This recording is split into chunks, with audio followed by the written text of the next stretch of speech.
first day of the second month of the second year, after the Israelites had come out of the land of Egypt, the Lord spoke to Moses in the tent of meeting in the wilderness of Sinai.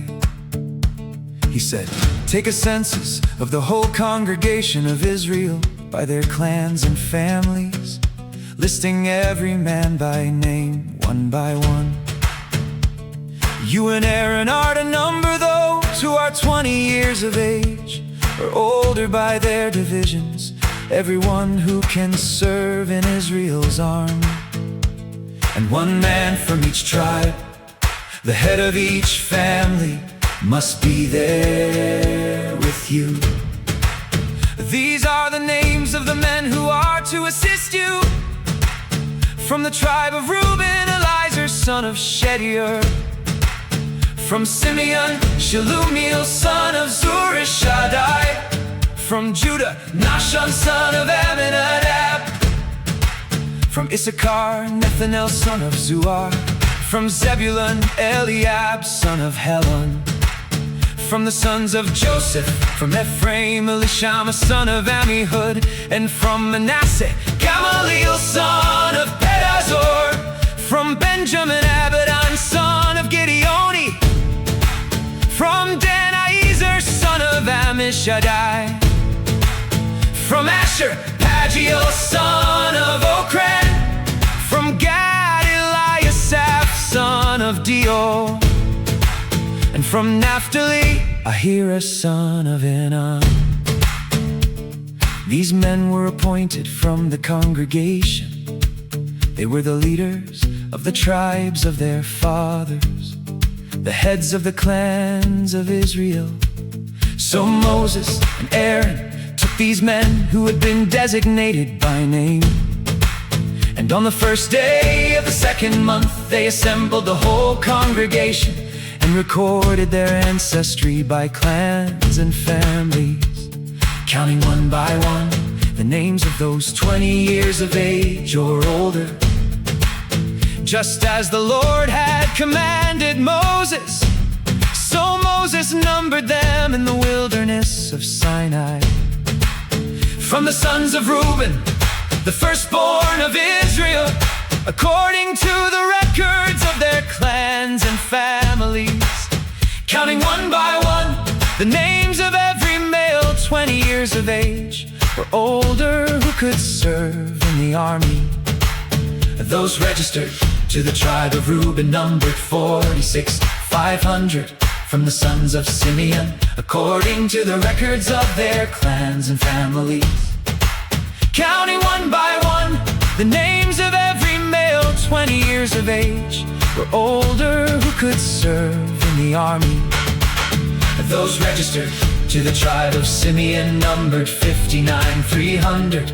From the sons of Gad, according to the records of their clans and families, counting the names of all those 20 years of age or older who could serve in the army. Those registered to the tribe of Gad numbered 45,650. From the sons of Judah, according to the records of their clans and families, counting the names of all those 20 years of age or older who could serve in the army. Those registered to the tribe of Judah numbered 74,600. From the sons of Issachar, according to the records of their clans and families, counting the names of all those 20 years of age or older who could serve in the army. Those registered to the tribe of Issachar numbered 54,400. From the sons of Zebulun, according to the records of their clans and families, counting the names of all those 20 years of age or older who could serve in the army. Those registered to the tribe of Ephraim numbered 40,500. And from the sons of Manasseh, according to the records of their clans and families, counting the names of all those 20 years of age or older who could serve in the army. Those registered to the tribe of Manasseh numbered 32,200. from the sons of Benjamin, according to the records of their clans and families. Counting the names of all those 20 years of age or older who could serve in the army.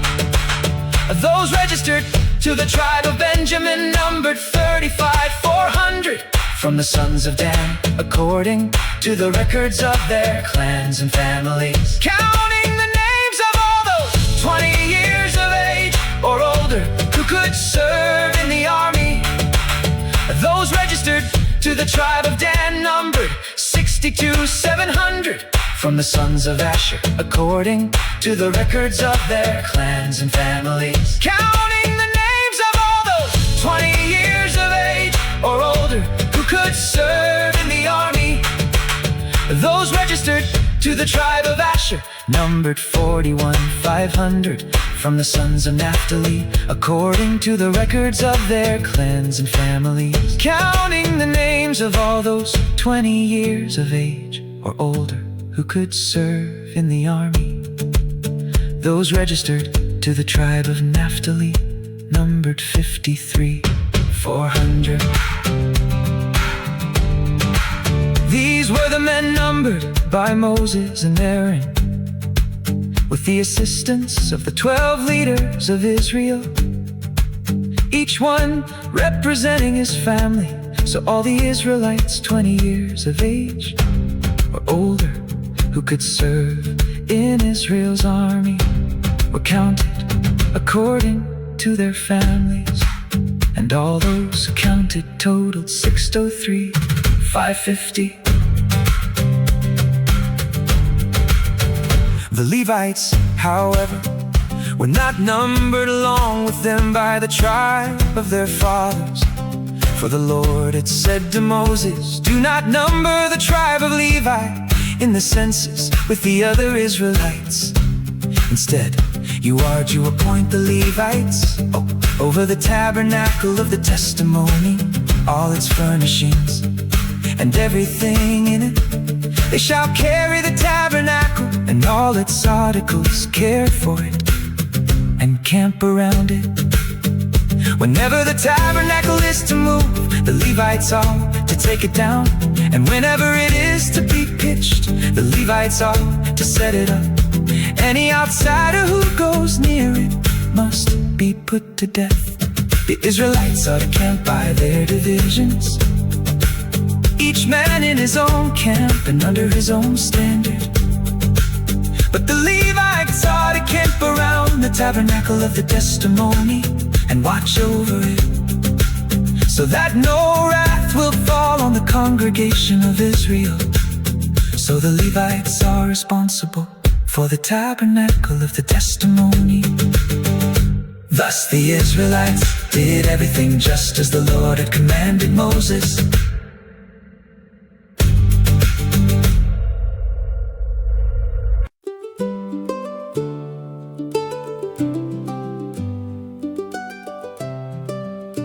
Then the Lord said to Moses and Aaron, "The Israelites are to camp around the tent of meeting at a distance from it, each man under his standard, with the banners of his family. On the east side toward the sunrise, the divisions of Judah are to camp under their standard. The leader of the descendants of Judah is Nahshon, son of Amminadab, and his division numbers 74,600. The tribe of Issachar will camp next to it. The leader of the Issacharites is Nethanel, son of Zuar, and his division numbers 54,400. Next will be the tribe of Zebulun. The leader of the Zebulunites is Eliab, son of Helon, and his division numbers 57,400. The total number of men in the divisions of the camp of Judah is 18,400. They shall set out first on the south side. The divisions of Reuben are to camp under their standard.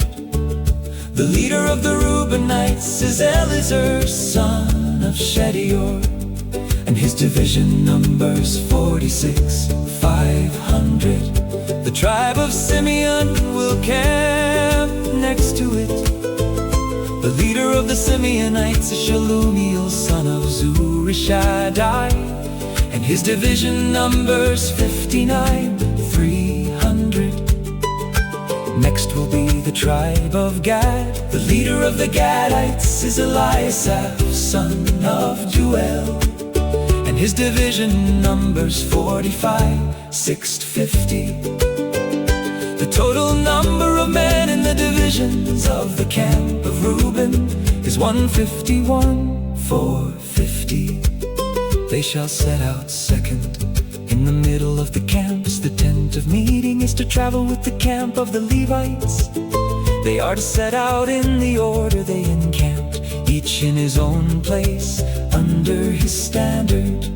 On the west side, the divisions of Ephraim are to camp under their standard. The leader of the Ephraimites is Elishama, son of Ammihud, and his division numbers 4,500. The tribe of Manasseh will be next to it. The leader of the Manassites is Gamaliel, son of Pedazur, and his division numbers 32,200.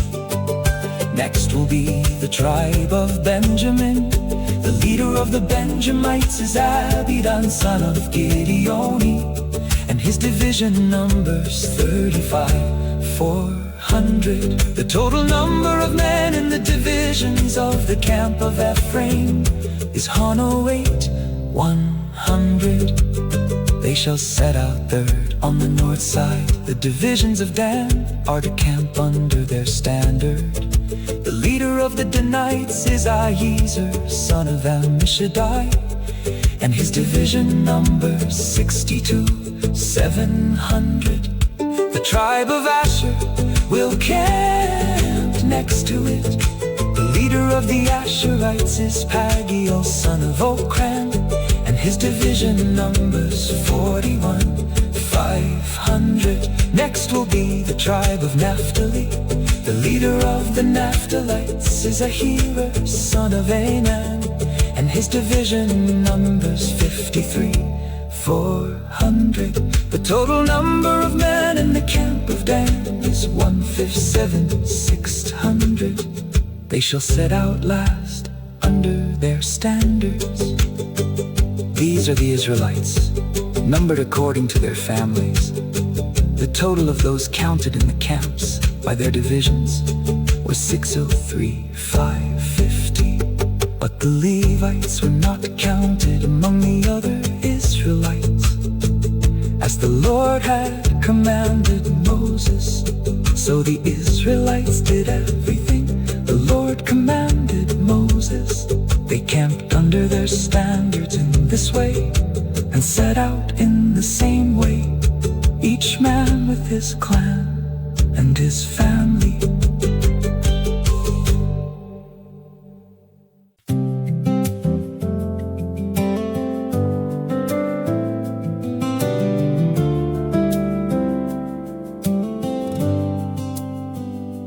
This is the account of Aaron and Moses at the time the Lord spoke with Moses on Mount Sinai.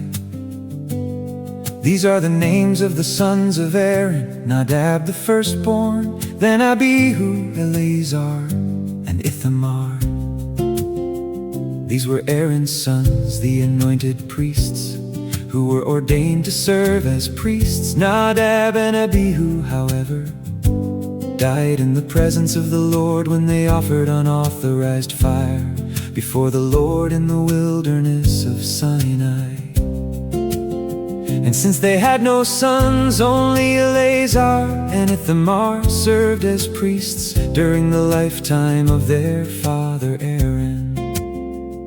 Then the Lord said to Moses, "Bring the tribe of Levi and present them to Aaron the priest to assist him. They are to perform duties for him and for the whole congregation before the tent of meeting, attending to the service of the tabernacle.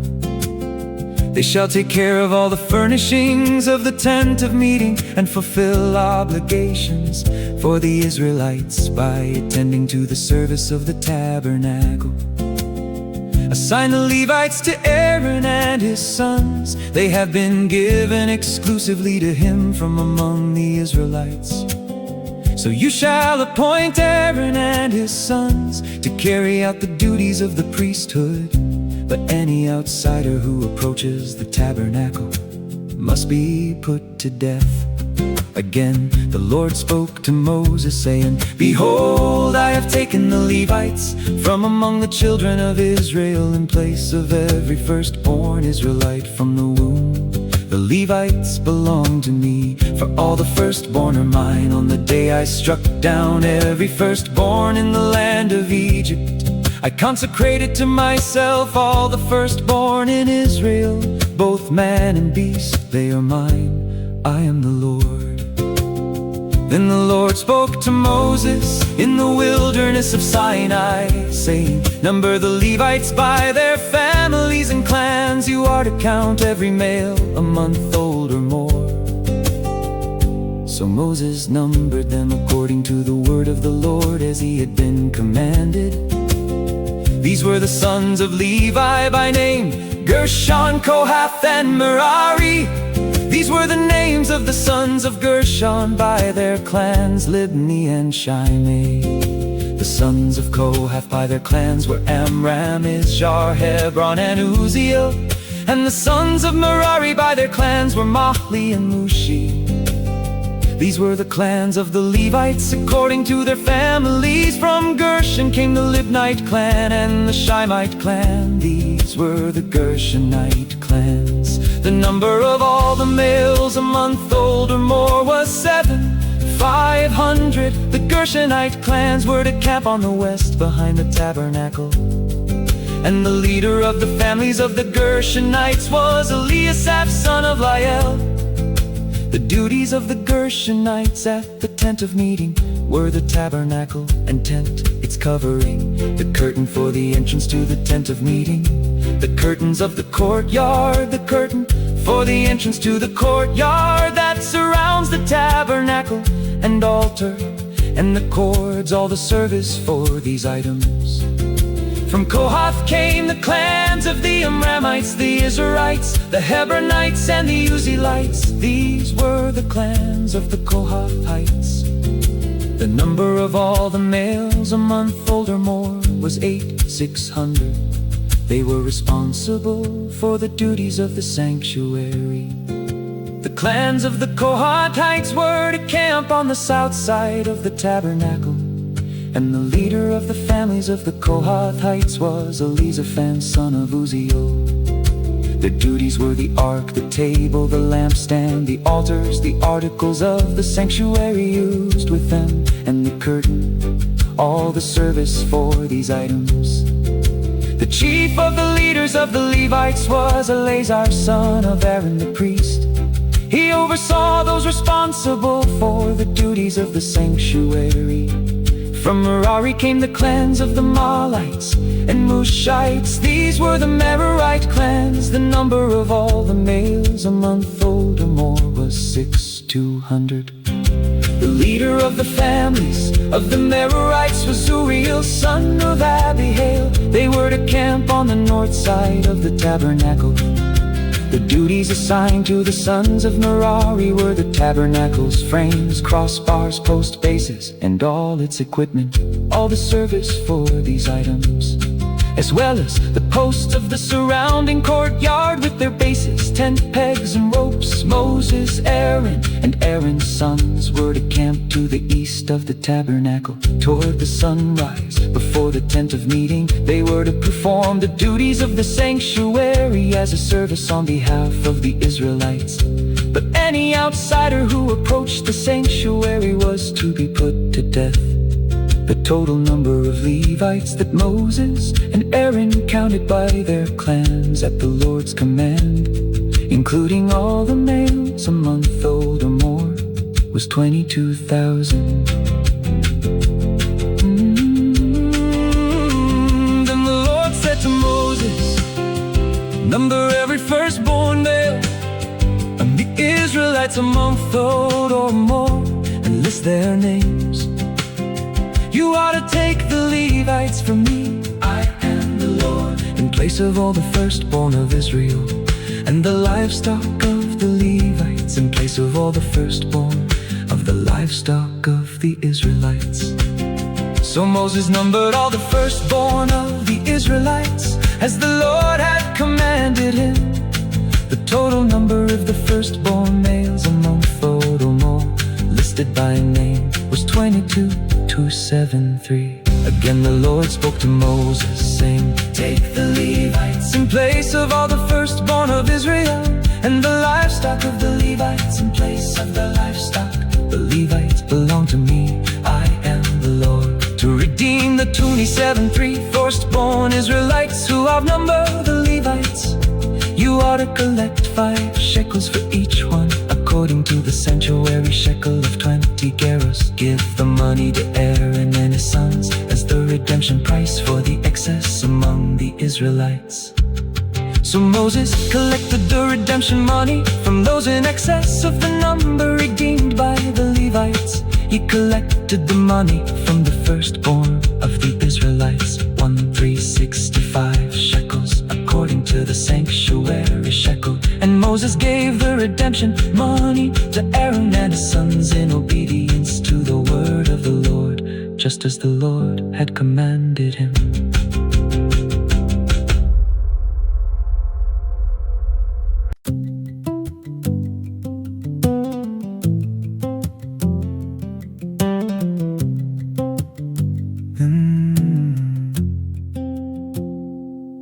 Then the Lord said to Moses and Aaron, take a census of the Kohathites among the Levites by their clans and families, men from 30 to 50 years old, everyone who is qualified to serve in the work at the tent of meeting.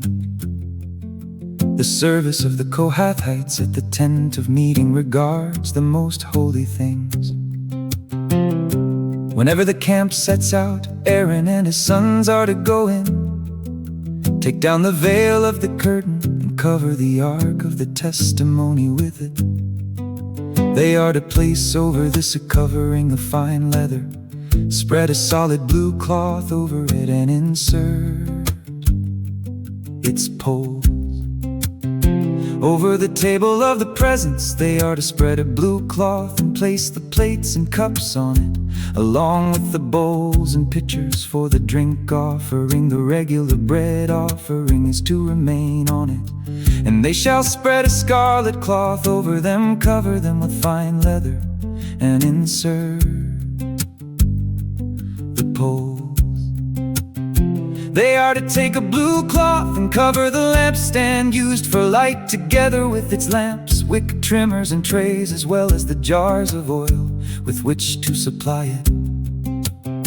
Then they shall wrap it and all its utensils inside a covering of fine leather, and put it on the carrying frame. Over the gold altar they are to spread a blue cloth, cover it with fine leather, and insert the poles. They are to take all the utensils for serving in the sanctuary, place them in a blue cloth, cover them with fine leather, and put them on the carrying frame. Then they shall remove the ashes from the bronze altar, spread a purple cloth over it, and place on it all the vessels used to serve there, the fire pans, meat forks, shovels, and sprinkling bowls, all the equipment of the altar. They are to spread over it a covering of fine leather, and insert the poles. When Aaron and his sons have finished covering the holy objects and all their equipment, as soon as the camp is ready to move, the Kohathites shall come and do the carrying. But they must not touch the holy objects, or they will die. These are the transportation duties of the Kohathites regarding the tent of meeting. Eleazar, son of Aaron the priest, shall oversee the oil for the light, the fragrant incense, the daily grain offering, and the anointing oil. He has oversight of the entire tabernacle and everything in it, including the holy objects and their utensils. Then the Lord said to Moses and Aaron, "Do not allow the Kohathite tribal clans to be cut off from among the Levites, in order that they may live and not die when they come near the most holy things. Do this for them. Aaron and his sons are to go in and assign each man his task and what he is to carry. But the Kohathites are not to go in and look at the holy objects, even for a moment, or they will die." And the Lord said to Moses, "Take a census of the Gershonites as well, by their families and clans, from 30 to 50 years old, counting everyone who comes to serve in the work at the tent of meeting. This is the service of the Gershonite clans regarding work and transport. They are to carry the curtains of the tabernacle, the tent of meeting, with the covering of fine leather over it, the curtains for the entrance to the tent of meeting, the curtains of the courtyard, and the curtains for the entrance at the gate of the courtyard that surrounds the tabernacle and altar, along with their ropes and all the equipment for their service. The Gershonites will do all that needs to be done with these items. All the service of the Gershonites, all their transport duties and other work is to be done at the direction of Aaron and his sons. You are to assign to them all that they are responsible to carry. This is the service of the Gershonite clans at the tent of meeting, and their duties shall be under the direction of Ithamar, son of Aaron the priest."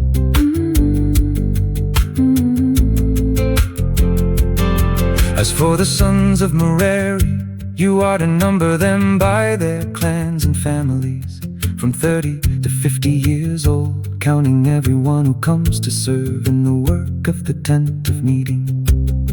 This is the duty for all their service at the tent of meeting: to carry the frames of the tabernacle with its crossbars, posts and bases, and the posts of the surrounding courtyard with their bases, tent pegs and ropes, including all their equipment and everything related to their use. You shall assign by name the items that they are responsible to carry. This is the service of the Merarite clans according to all their work at the tent of meeting, under the direction of Ithamar, son of Aaron the priest.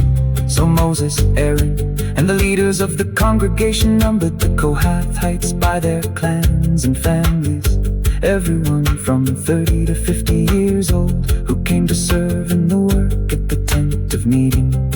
And those numbered by their clans totaled to 750. These were counted from the Kohathite clans, everyone who could serve at the tent of meeting. Moses and Aaron numbered them according to the command of the Lord through Moses. Then the Gershonites were numbered by their clans and families, everyone from 30 to 50 years old who came to serve in the work at the tent of meeting. And those numbered by their clans and families totaled to 630. These were counted from the Gershonite clans who served at the tent of meeting, whom Moses and Aaron counted at the Lord's command. And the Merarites were numbered by their clans and families, everyone from 30 to 50 years old who came to serve in the work at the tent of meeting. The men registered by the clans numbered 3,200. These were counted from the Merarite clans who Moses and Aaron numbered at the Lord's command to Moses. So Moses, Aaron, and the leaders of Israel numbered by the clans and families, all the Levites from 30 to 50 years old who came to do the work of serving and carrying the tent of meeting. And the number of men was 8,580. At the Lord's command they were numbered through Moses, and each one was assigned his work and burden, as the Lord had commanded Moses.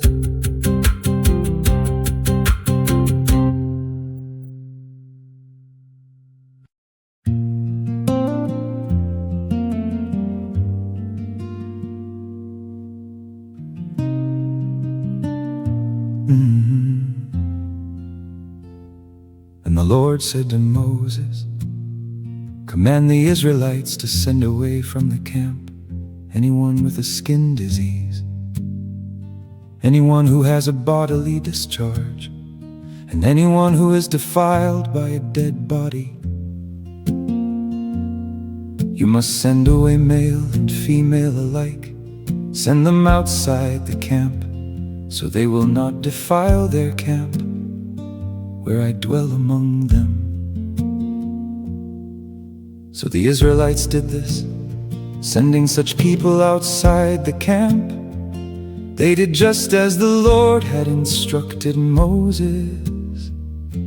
And the Lord said to Moses, "Tell the Israelites that when a man or woman acts unfaithfully against the Lord by committing any sin against another, that person is guilty and must confess the sin he has committed. He must make full restitution, add a fifth to its value, and give all this to the one he has wronged. But if the man has no relative to whom restitution can be made for the wrong, the restitution belongs to the Lord and must be given to the priest along with the ram of atonement, by which the atonement is made for him. Every sacred contribution the Israelites bring to the priest shall belong to him. Each man's sacred gifts are his own, but whatever he gives to the priest will belong to the priest." Then the Lord said to Moses, "Speak to the Israelites and tell them that if any man's wife goes astray and is unfaithful to him by sleeping with another man, and it is concealed from her husband, and her impurity is undetected, since there is no witness against her, and she was not caught in the act.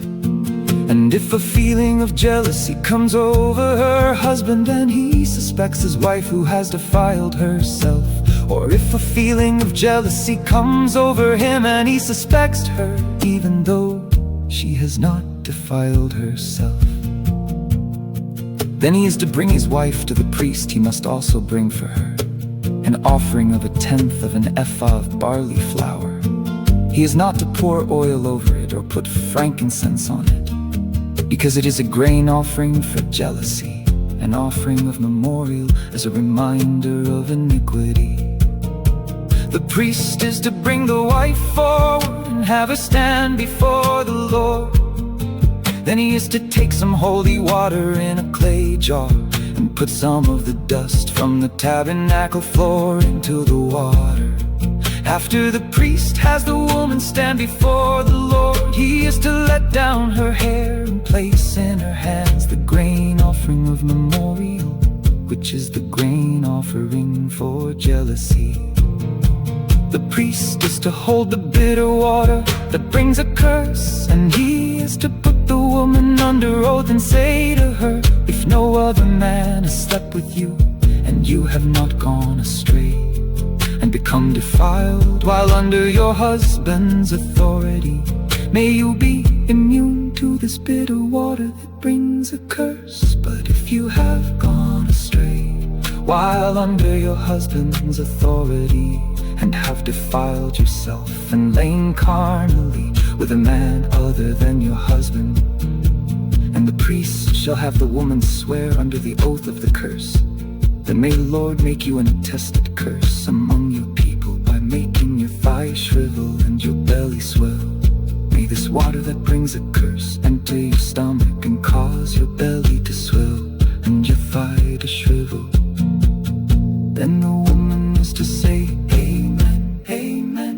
And the priest shall write these curses on a scroll and wash them off into the bitter water. He is to have the woman drink the bitter water that brings a curse, and it will enter her and cause her bitter suffering. The priest shall take from her hand the grain offering for jealousy, wave it before the Lord, and bring it to the altar.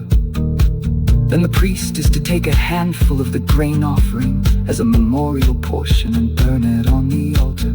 After that, he is to have the woman drink the water he has made her drink the water. If she has defiled herself and been unfaithful to her husband, then the water that brings a curse will enter her and cause bitter suffering. Her belly will swell, her thigh will shrivel, and she will become accursed among her people. But if the woman has not defiled herself and is clean, she will be unaffected and able to conceive children. This is the law of jealousy, when a wife goes astray and defiles herself while under her husband's authority. But when the feeling of jealousy comes over a husband and he suspects his wife, he is to have the woman stand before the Lord, and the priest is to apply to her this entire law. The husband will be free from guilt, but the woman shall bear her iniquity.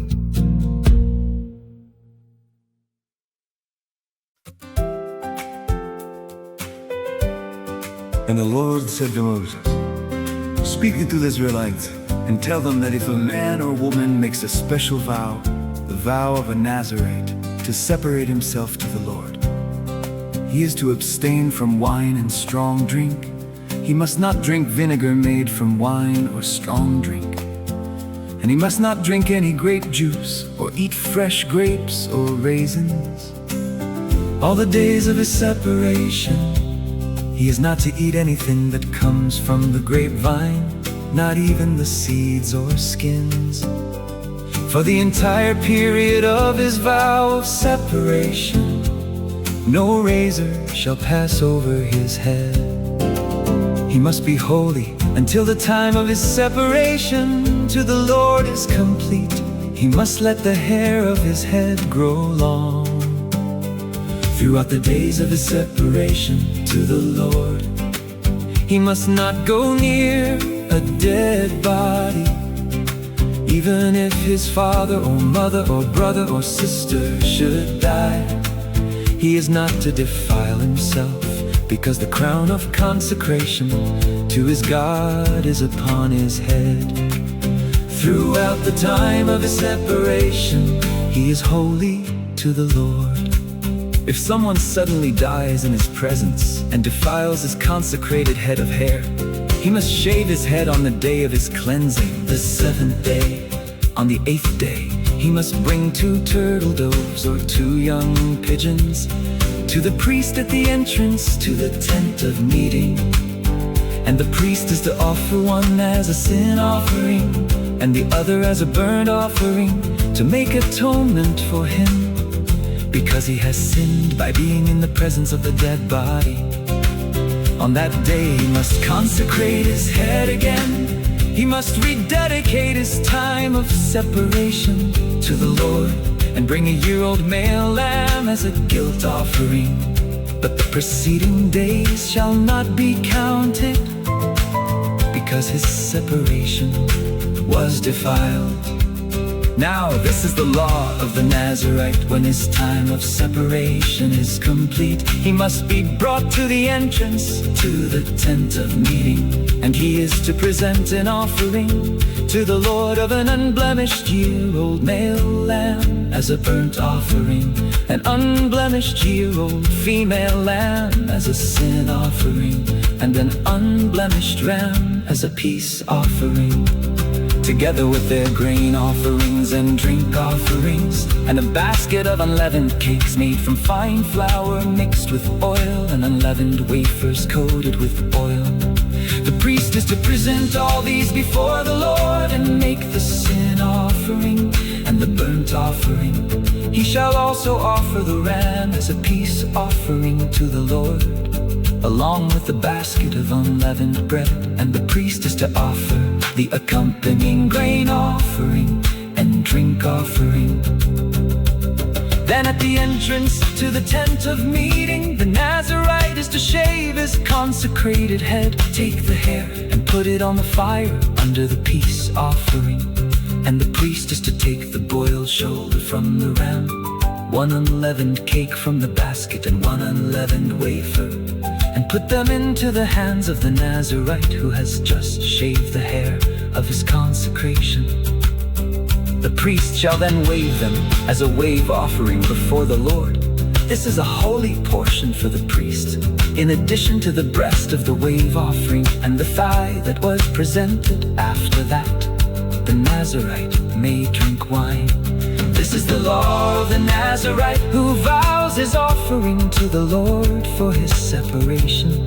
In addition to whatever else he can afford, he must fulfill whatever vow he makes according to the law of his separation. Then the Lord said to Moses, "Tell Aaron and his sons, this is how you ought to bless the Israelites. Say to them, may the Lord bless you and keep you. May the Lord cause his face to shine upon you and be gracious to you. May the Lord lift up his countenance toward you and give you peace. So they shall put my name on the Israelites, and I will bless them."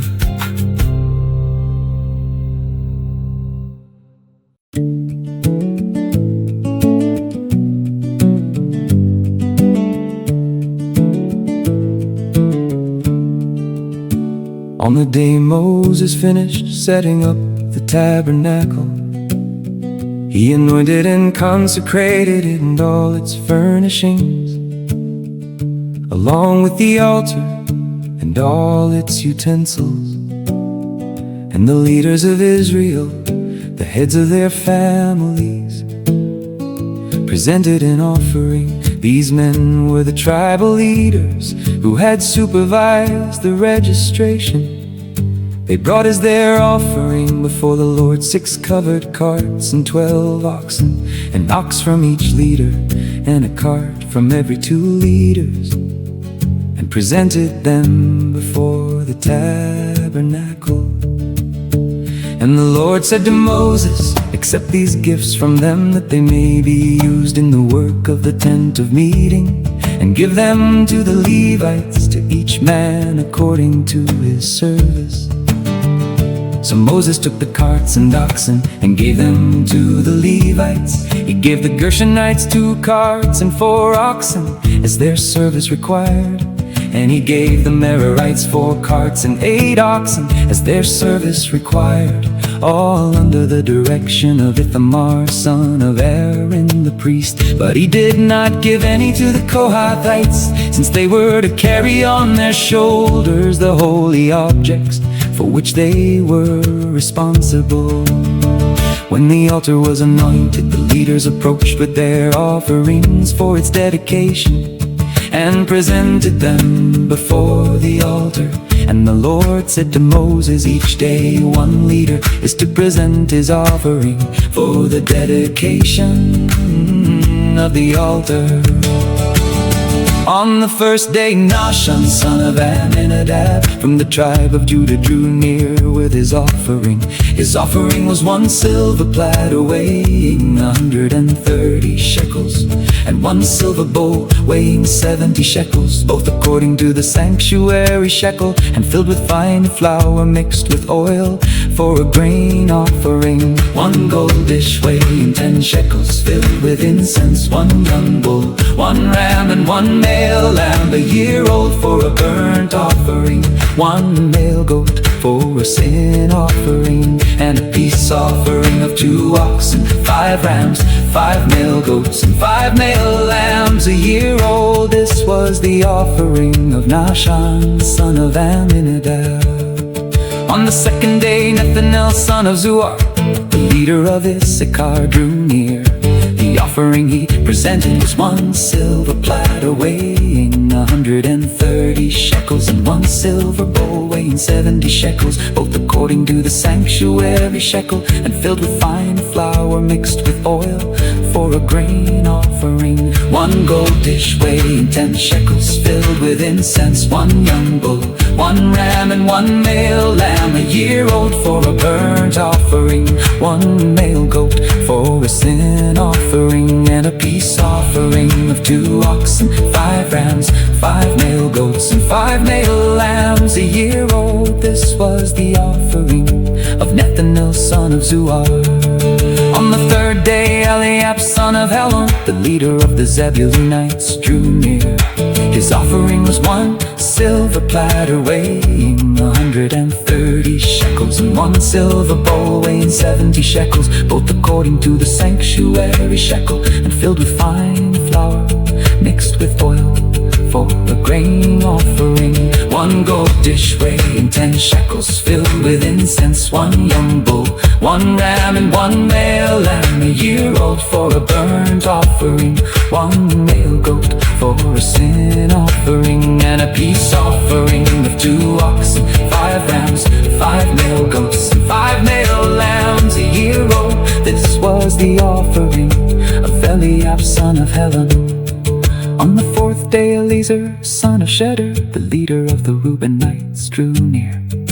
His offering was 1 silver platter weighing 130 shekels, and 1 silver bowl weighing 70 shekels, both according to the sanctuary shekel, and filled with fine flour mixed with oil for a grain offering.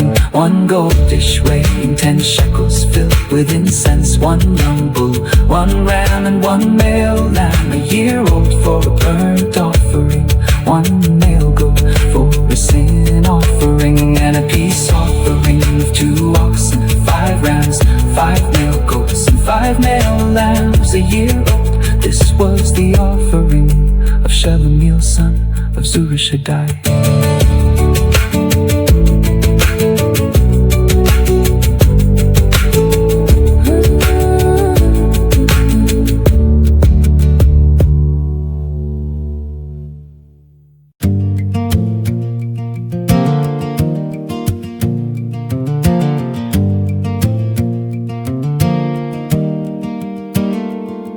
On the 6th day, Elisaph, son of Deol, the leader of the Gadites, drew near. His offering was 1 silver platter weighing 130 shekels, and 1 silver bowl weighing 70 shekels,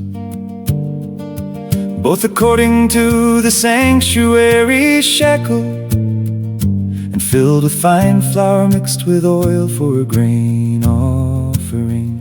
1 gold dish weighing 10 shekels, filled with incense, 1 young bull, 1 ram, and 1 male lamb a year old for a burnt offering. 1 male goat for a sin offering, and a peace offering of 2 oxen, 5 rams, 5 male goats, and 5 male lambs a year old. This was the offering of Elisaph, son of Ammihud. On the 7th day, Elishama, son of Ammihud, the leader of the Ephraimites, drew near. His offering was 1 silver platter weighing 130 shekels, and 1 silver bowl weighing 70 shekels, both according to the sanctuary shekel, and filled with fine flour mixed with oil for a grain offering. 1 gold dish weighing 10 shekels, filled with incense, 1 young bull, 1 ram, and 1 male lamb a year old for a burnt offering. 1 male goat for a sin offering, and a peace offering of 2 oxen, 5 rams, 5 male goats, and 5 male lambs a year old. This was the offering of Elishama, son of Ammihud. On the 8th day, Gamaliel, son of Pedazur, the leader of the Manassites, drew near. His offering was 1 silver platter weighing 130 shekels, and 1 silver bowl weighing 70 shekels, both according to the sanctuary shekel, and filled with fine flour mixed with oil for a grain offering. 1 gold dish weighing 10 shekels, filled with incense. 1 young bull, 1 ram, and 1 male lamb, a year old, for a burnt offering. 1 male goat for a sin offering, and a peace offering of 2 oxen, 5 rams, 5 male goats, and 5 male lambs, a year old. This was the offering of Gamaliel, son of Pedazur. On the 9th day, Ahiezer, son of Ammishaddai, the leader of the Danites, drew near. His offering was 1 silver platter weighing 130 shekels, and 1 silver bowl weighing 70 shekels, both according to the sanctuary shekel, and filled with fine flour mixed with oil for a grain offering. 1 gold dish weighing 10 shekels, filled with incense. 1 young bull, 1 ram, and 1 male lamb, a year old, for a burnt offering. 1 male goat for a sin offering, and a peace offering of 2 oxen, 5 rams, 5 male goats, and 5 male lambs, a year old. This was the offering of Abidan, son of Gideoni.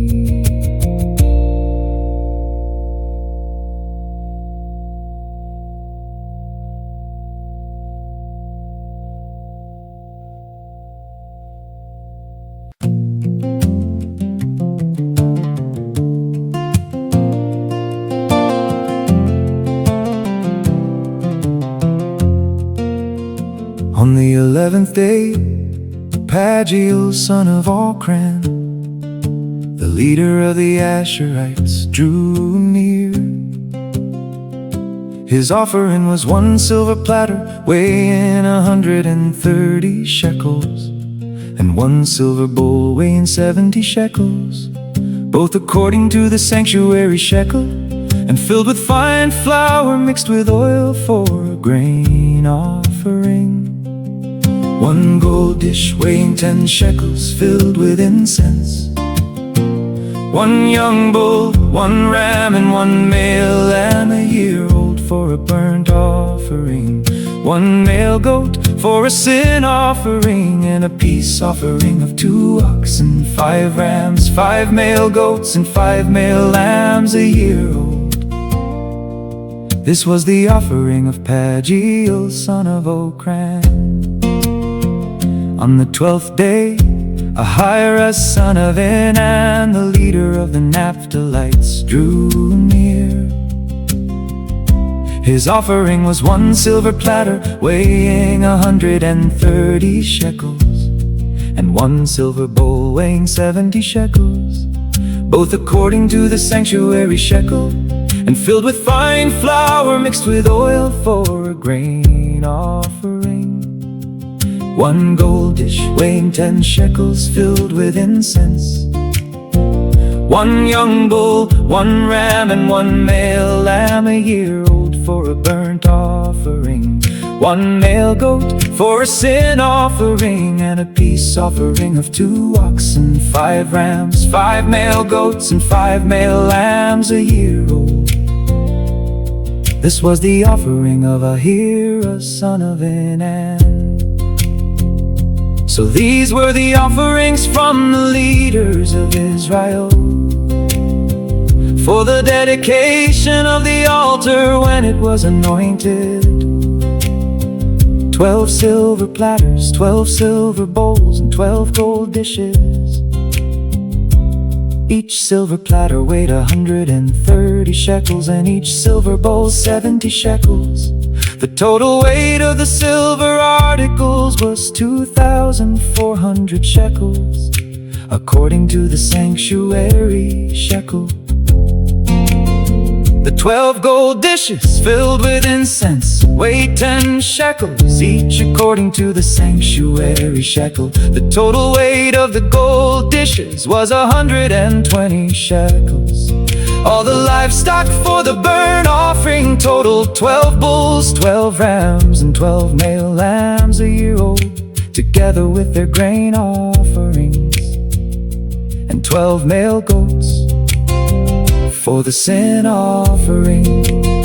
All the livestock sacrificed for the peace offering totaled 24 bulls, 60 rams, 60 male goats, and 60 male lambs a year old. This was the dedication offering for the altar after it was anointed. When Moses entered the tent of meeting to speak with the Lord, he heard the voice speaking to him from between the two cherubim above the mercy seat on the ark of the testimony. Thus the Lord spoke to him.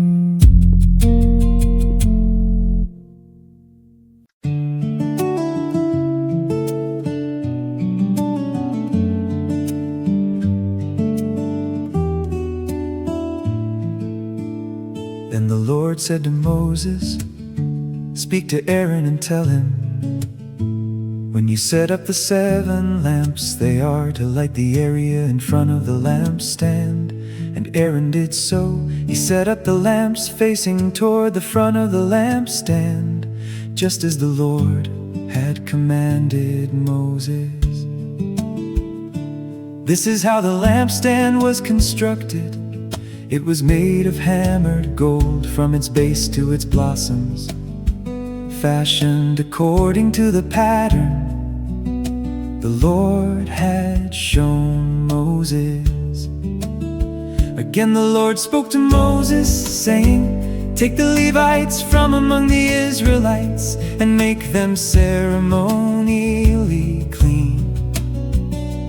This is what you must do to cleanse them. Sprinkle them with the water of purification. Have them shave their whole bodies and wash their clothes, and so purify themselves.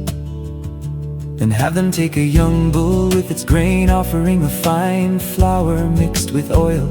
And you are to take a second young bull for a sin offering. Bring the Levites before the tent of meeting and assemble the whole congregation of Israel. You are to present the Levites before the Lord and have the Israelites lay their hands upon them. Aaron is to present the Levites before the Lord as a wave offering from the sons of Israel, so that they may perform the service of the Lord. And the Levites are to lay their hands on the heads of the bulls and offer to the Lord, one as a sin offering and the other as a burnt offering, to make atonement for the Levites. You are to have the Levites stand before Aaron and his sons, and then present them before the Lord as a wave offering. In this way you shall separate the Levites from the rest of the Israelites, and the Levites will belong to me. After you have cleansed them and presented them as a wave offering, they may come to serve at the tent of meeting. For the Levites have been wholly given to me from among the sons of Israel. I have taken them for myself in place of all who come first from the womb, the firstborn of all the sons of Israel. For every firstborn male in Israel is mine, both man and beast. I set them apart for myself on the day I struck down all the firstborn in the land of Egypt. But I have taken the Levites in place of all the firstborn among the sons of Israel. And I have given the Levites as a gift to Aaron and his sons from among the Israelites, to perform the service for the Israelites at the tent of meeting, and began to make atonement on their behalf, so that no plague will come against the Israelites when they approach the sanctuary. So Moses, Aaron, and the whole congregation of Israel did with the Levites everything that the Lord had commanded Moses they should do. The Levites purified themselves and washed their clothes, and Aaron presented them as a wave offering before the Lord. Aaron also made atonement for them to cleanse them.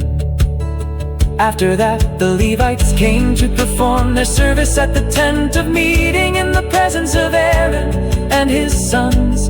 Thus they did with the Levites, just as the Lord had commanded Moses. And the Lord said to Moses, "This applies to the Levites. Men 25 years of age or older shall enter to perform the service in the work at the tent of meeting. But at the age of 50, they must retire from performing the work and no longer serve after that. They may assist their brothers in fulfilling their duties at the tent of meeting, but they themselves are not to do the work. This is how you are to assign responsibilities to the Levites."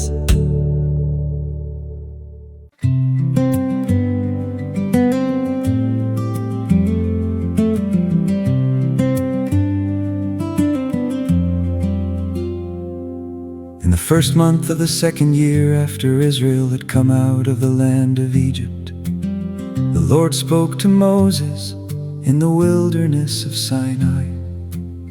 The Israelites are to observe the Passover at its appointed time. You are to observe it at the appointed time. At twilight on the 14th day of this month, in accordance with its statutes and ordinances. So Moses told the Israelites to observe the Passover, and they did so in the wilderness of Sinai. At twilight on the 14th day of the first month, the Israelites did everything just as the Lord had commanded Moses. But there were some men who were unclean due to a dead body, so they could not observe the Passover on that day. And they came before Moses and Aaron that same day and said to Moses, "We are unclean because of a dead body. But why should we be excluded from presenting the Lord's offering with the other Israelites at the appointed time? Wait here until I find out what the Lord commands concerning you." Moses replied.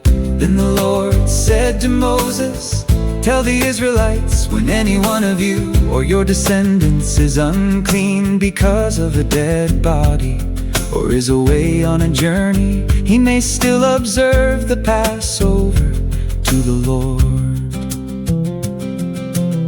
Such people are to observe it at twilight on the 14th day of the second month. They are to eat the lamb together with unleavened bread and bitter herbs. They may not leave any of it until morning or break any of its bones. They must observe the Passover according to all its statutes. But if a man who is ceremonially clean and is not on a journey still fails to observe the Passover, he must be cut off from his people, because he did not present the Lord's offering at its appointed time. That man will bear the consequences of his sin. If a foreigner dwelling among you wants to observe the Passover to the Lord, he is to do so according to the Passover statute and its ordinances. You are to apply the same statute to both the foreigner and the native of the land. On the day that the tabernacle, the tent of the testimony, was set up, the cloud covered it and appeared like fire above the tabernacle from evening until morning. It remained that way continually. The cloud would cover the tabernacle by day, and at night it would appear like fire. Whenever the cloud was lifted from above the tent, the Israelites would set out, and wherever the cloud settled, there the Israelites would camp. At the Lord's command the Israelites set out, and at the Lord's command they camped. As long as the cloud remained over the tabernacle, they remained encamped. Even when the cloud lingered over the tabernacle for many days, the Israelites kept the Lord's charge and did not set out. Sometimes the cloud remained over the tabernacle for only a few days, and they would camp at the Lord's command and set out at the Lord's command. Sometimes the cloud remained only from evening until morning, and when it lifted in the morning, they would set out. Whether it was by day or by night, when the cloud was taken up, they would set out. Whether the cloud lingered for 2 days, a month, or longer, the Israelites camped and did not set out. As long as the cloud remained over the tabernacle, but when it was lifted, they would set out. They camped at the Lord's command, and they set out at the Lord's command. They carried out the Lord's charge according to His command through Moses.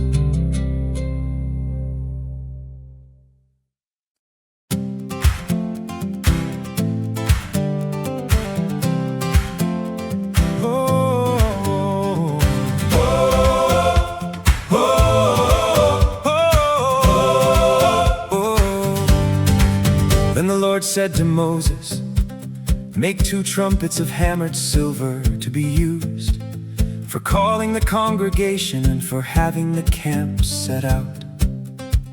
When both are sounded, the whole congregation is to assemble before you at the entrance to the tent of meeting. But if only one is sounded, then the leaders, the heads of the clans of Israel, are to gather before you. When you sound short blasts, the camps that lie on the east side are to set out. When you sound the short blast a second time, the camps that lie on the south side are to set out. The blasts are to signal them to set out. To convene the assembly, you are to sound long blasts, not short ones. The sons of Aaron, the priests, are to sound the trumpets. This shall be a permanent statute for you and the generations to come. When you enter into battle in your land against an adversary who attacks you, sound short blasts on the trumpets, and you will be remembered before the Lord your God and saved from your enemies. And on your joyous occasions, your appointed feasts, in the beginning of each month, you are to blow the trumpets over your burnt offerings and fellowship offerings, to serve as a reminder for you before your God. I am the Lord your God. On the 20th day of the 2nd month of the 2nd year, the cloud was lifted from above the tabernacle of the testimony, and the Israelites set out from the wilderness of Sinai, traveling from place to place until the cloud settled in the wilderness of Paran. They set out this first time according to the Lord's command through Moses. First, the divisions of the camp of Judah set out under their standard, with Nahshon son of Amminadab in command.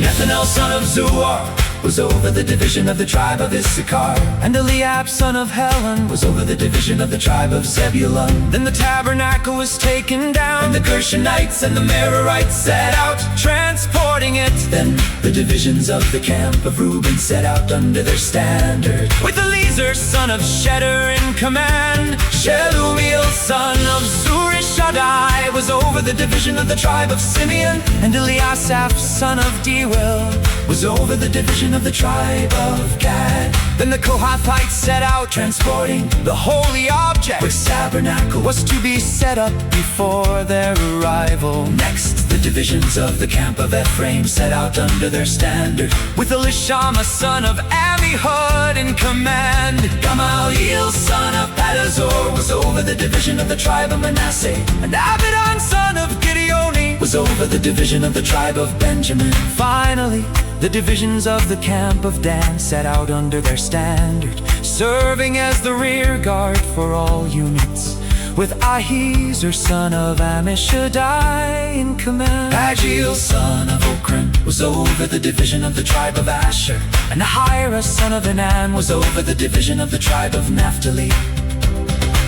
This was the order of march for the Israelite divisions as they set out. Then Moses said to Hobab, the son of Moses' father-in-law, Reuel the Midianite, we are setting out for the place of which the Lord said, I will give it to you. Come with us, and we will treat you well. For the Lord has promised good things to Israel. I will not go, Hobab replied. Instead, I am going back to my own land and my own people. Please do not leave us. Moses said, since you know where we should camp in the wilderness, and you can serve as our eyes, if you come with us, we will share with you whatever good things the Lord gives us. So they set out on a 3-day journey from the mountain of the Lord, with the ark of the covenant of the Lord traveling ahead of them for those 3 days, to seek a resting place for them. And the cloud of the Lord was over them by day when they set out from the camp. Whenever the ark set out, Moses would say, rise up, O Lord, may your enemies be scattered, may those who hate you flee before you. And when it came to rest, he would say, return, O Lord, to the countless thousands of Israel.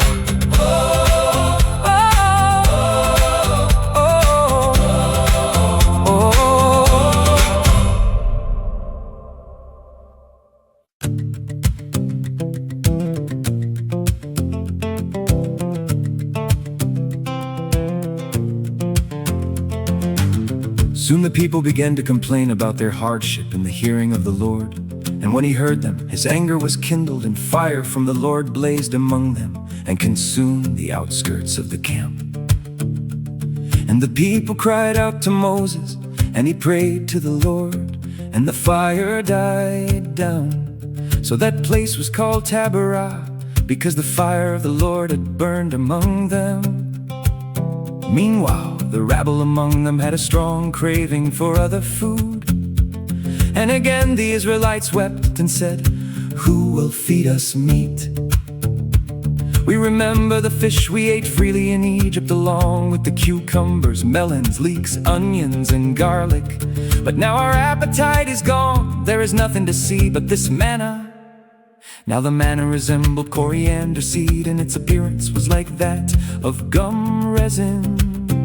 The people walked around and gathered it, ground it on a hand mill or crushed it in a mortar, then boiled it in a cooking pot or shaped it into cakes. It tasted like pastry baked with fine oil. When the dew fell on the camp at night, the manna would fall with it. Then Moses heard the people of family after family weeping at the entrances to their tents. And the anger of the Lord was kindled greatly, and Moses was also displeased. So Moses asked the Lord, why have you brought this trouble on your servant? Why have I not found favor in your sight, that you have laid upon me the burden of all these people? Did I conceive all these people? Did I give them birth so that you should tell me?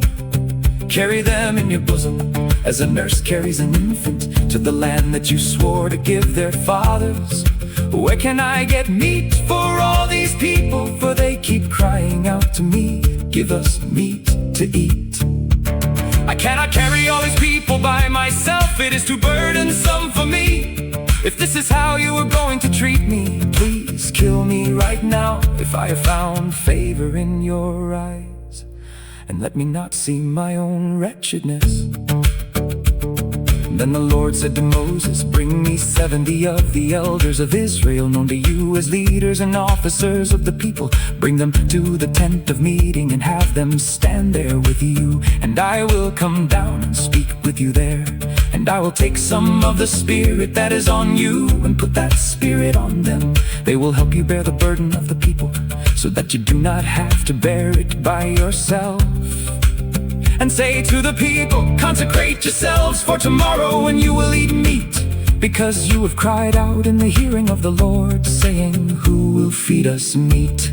For we were better off in Egypt. Therefore the Lord will give you meat, and you will eat.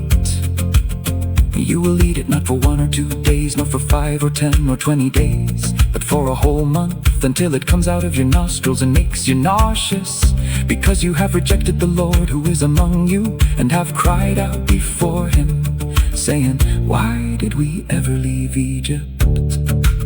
But Moses replied, here I am among 600,000 men on foot.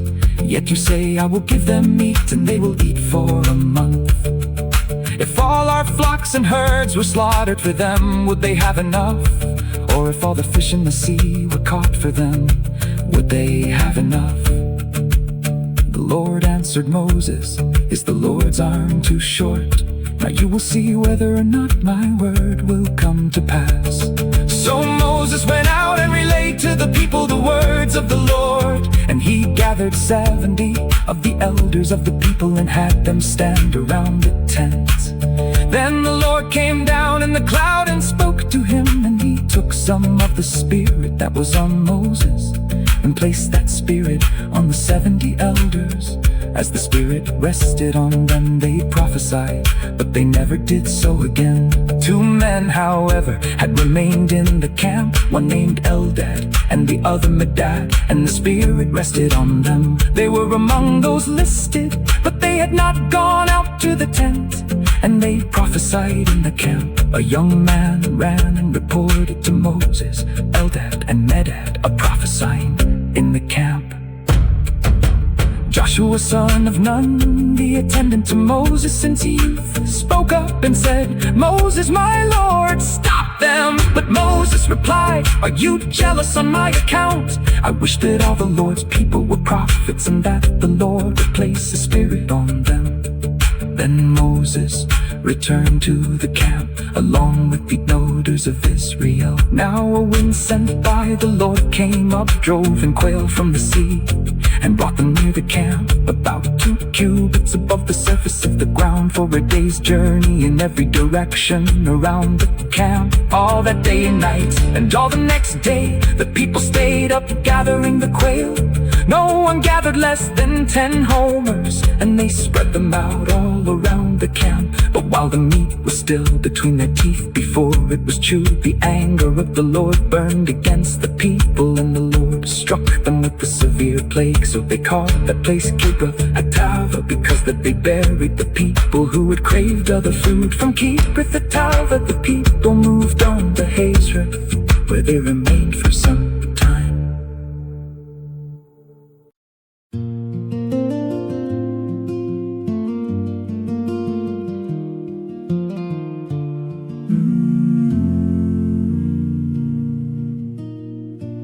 Then Miriam and Aaron criticized Moses because of the Cushite woman he had married, for he had taken a Cushite wife. Does the Lord speak only through Moses? They said. Does he not also speak through us? And the Lord heard this.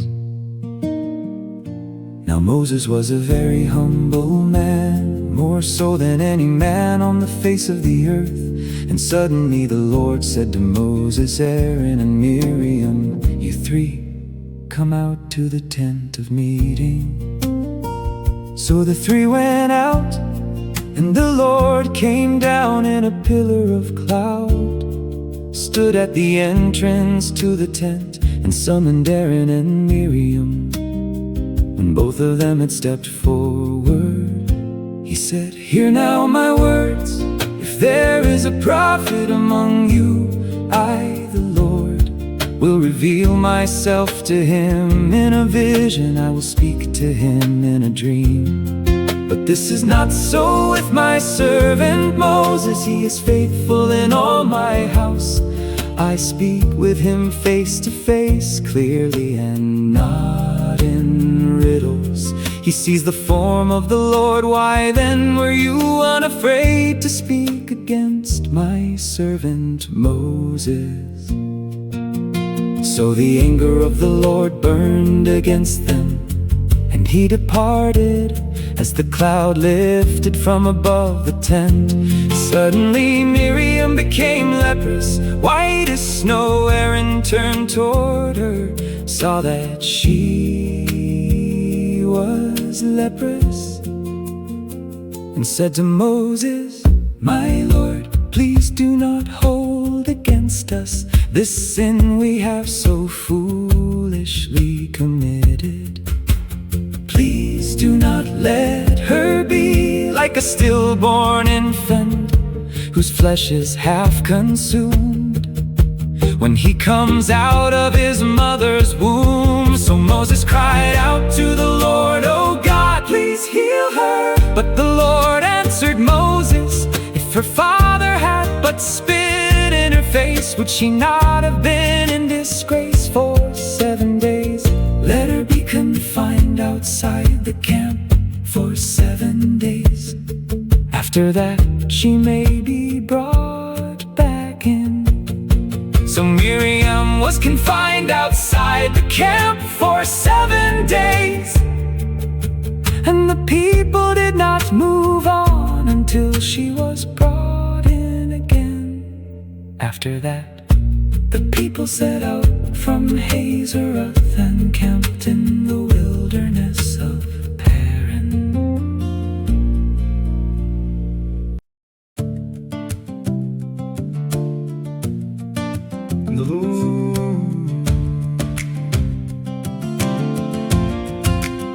The Lord said to Moses, "Send out for yourself men to spy out the land of Canaan, which I am giving to the Israelites. From each of their fathers' tribes send one man who is a leader among them." So at the consent of the Lord, Moses sent them out from the wilderness of Paran. All the men were leaders of the Israelites, and these were their names.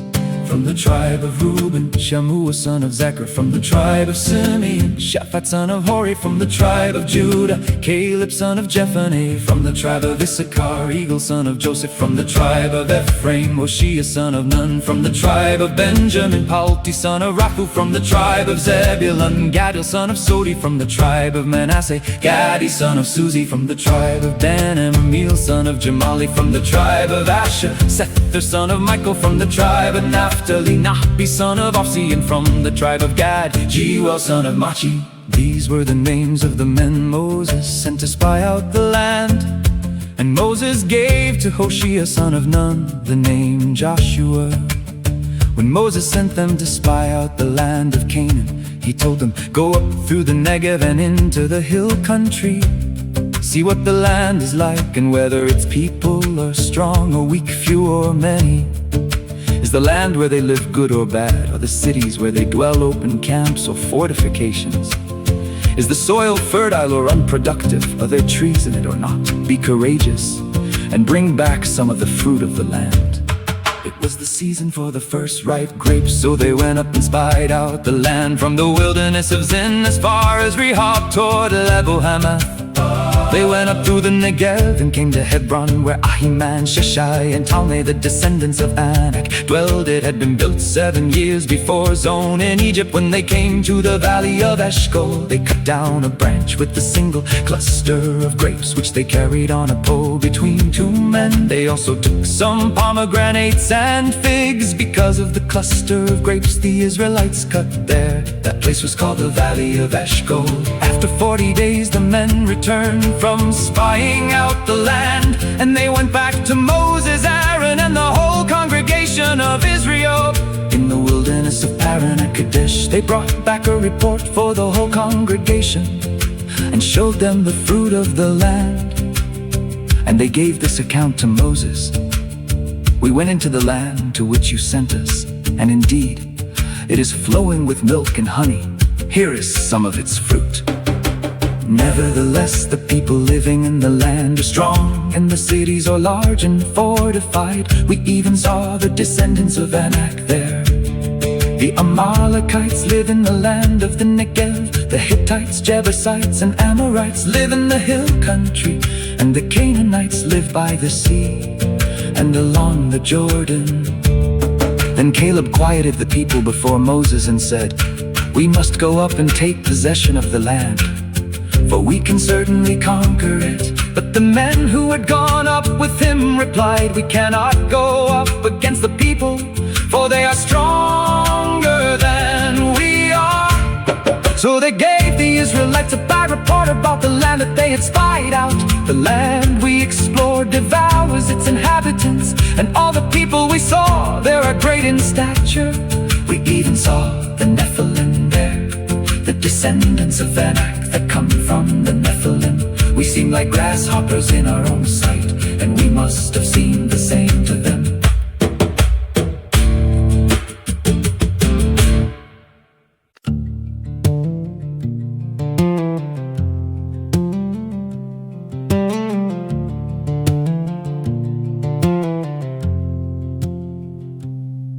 Then the whole congregation lifted up their voices and cried out.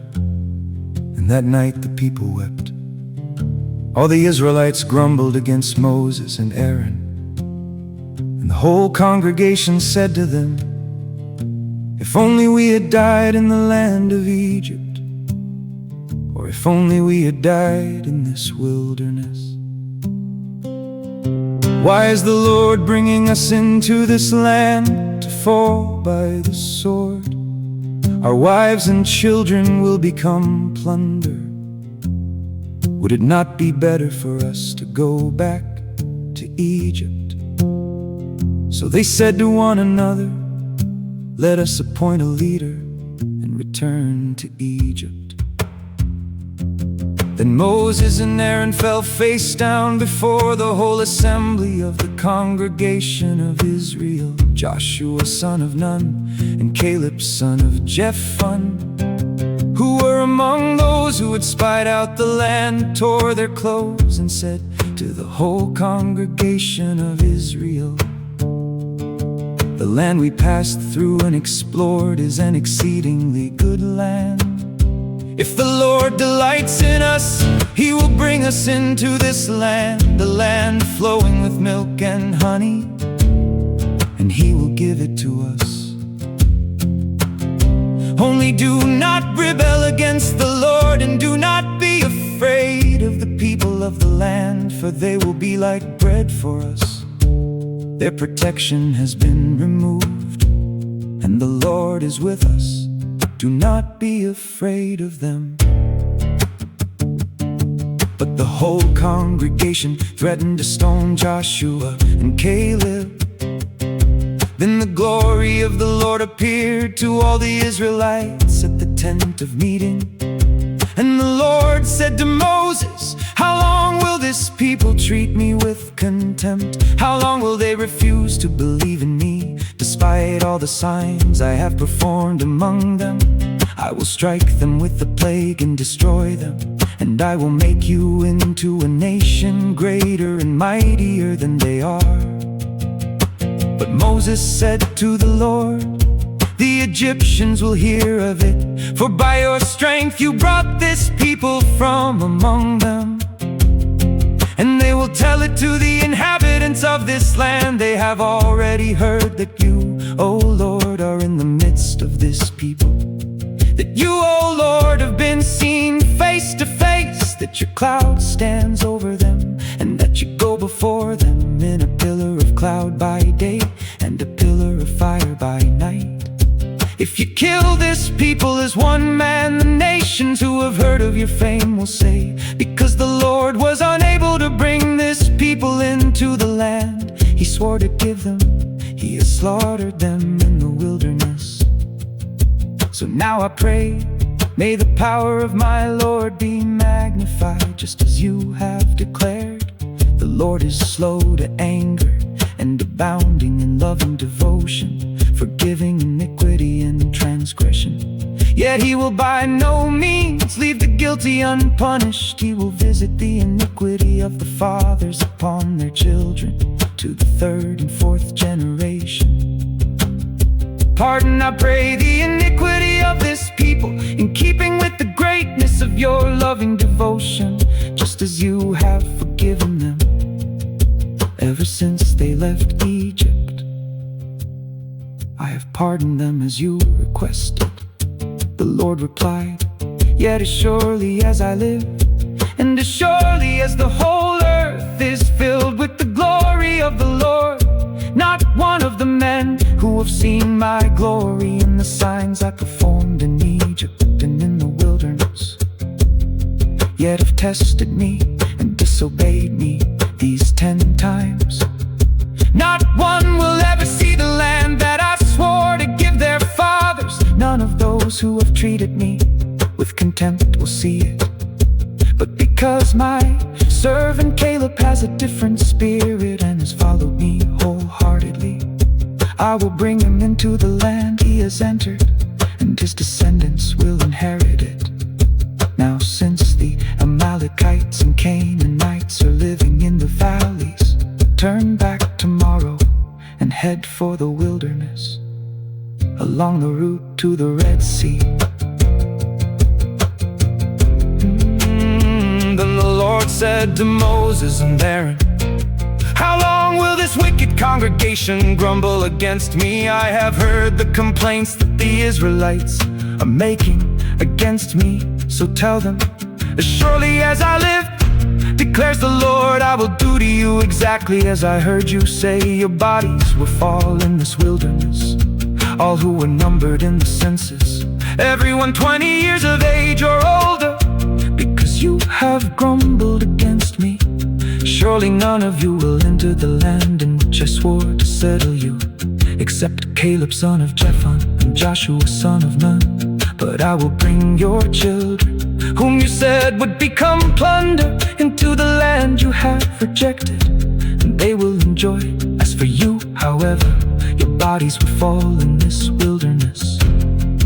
Your children will be shepherds in the wilderness for 40 years, and they will suffer for your unfaithfulness until the last of your bodies lies in the wilderness. In keeping with the 40 days you spied out the land, you shall bear your guilt 40 years, a year for each day, and you will experience my alienation. I, the Lord, have spoken, and I will surely do these things to this entire wicked congregation which just conspired against me. They will meet their end in the wilderness, and there they will die. So the men Moses had sent to spy out the land, who had returned and made the whole congregation grumble against him by bringing out a bad report about the land. Those men who had brought out the bad report about the land were struck down by a plague before the Lord. Of those men who had gone to spy out the land, only Joshua son of Nun and Caleb son of Jephunneh remained alive. And when Moses relayed these words to all the Israelites, the people mourned bitterly.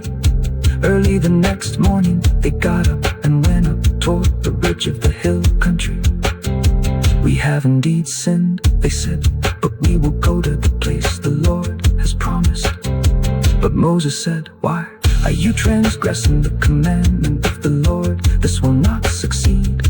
Do not go up, lest you be struck down by your enemies, because the Lord does not known you. For there the Amalekites and Canaanites will face you, and you will fall by the sword, because you have turned away from the Lord.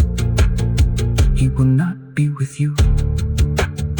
But they dared to go up to the ridge of the hill country, though neither Moses nor the ark of the covenant of the Lord moved from the camp.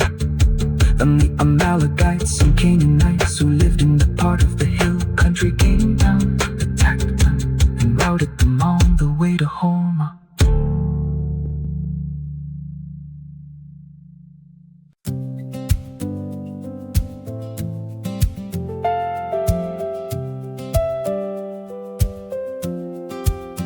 And the Lord said to Moses, speak to the Israelites and tell them, After you enter the land that I am giving you as a home, and you present an offering made by fire to the Lord, from the herd or flock to produce a pleasing aroma to the Lord, either a burnt offering or a sacrifice, for a special vow or free will offering or appointed feast, then the one presenting his offering to the Lord shall also present a grain offering of 1/10 of an ephah of fine flour, mixed with 1/4 hin of olive oil.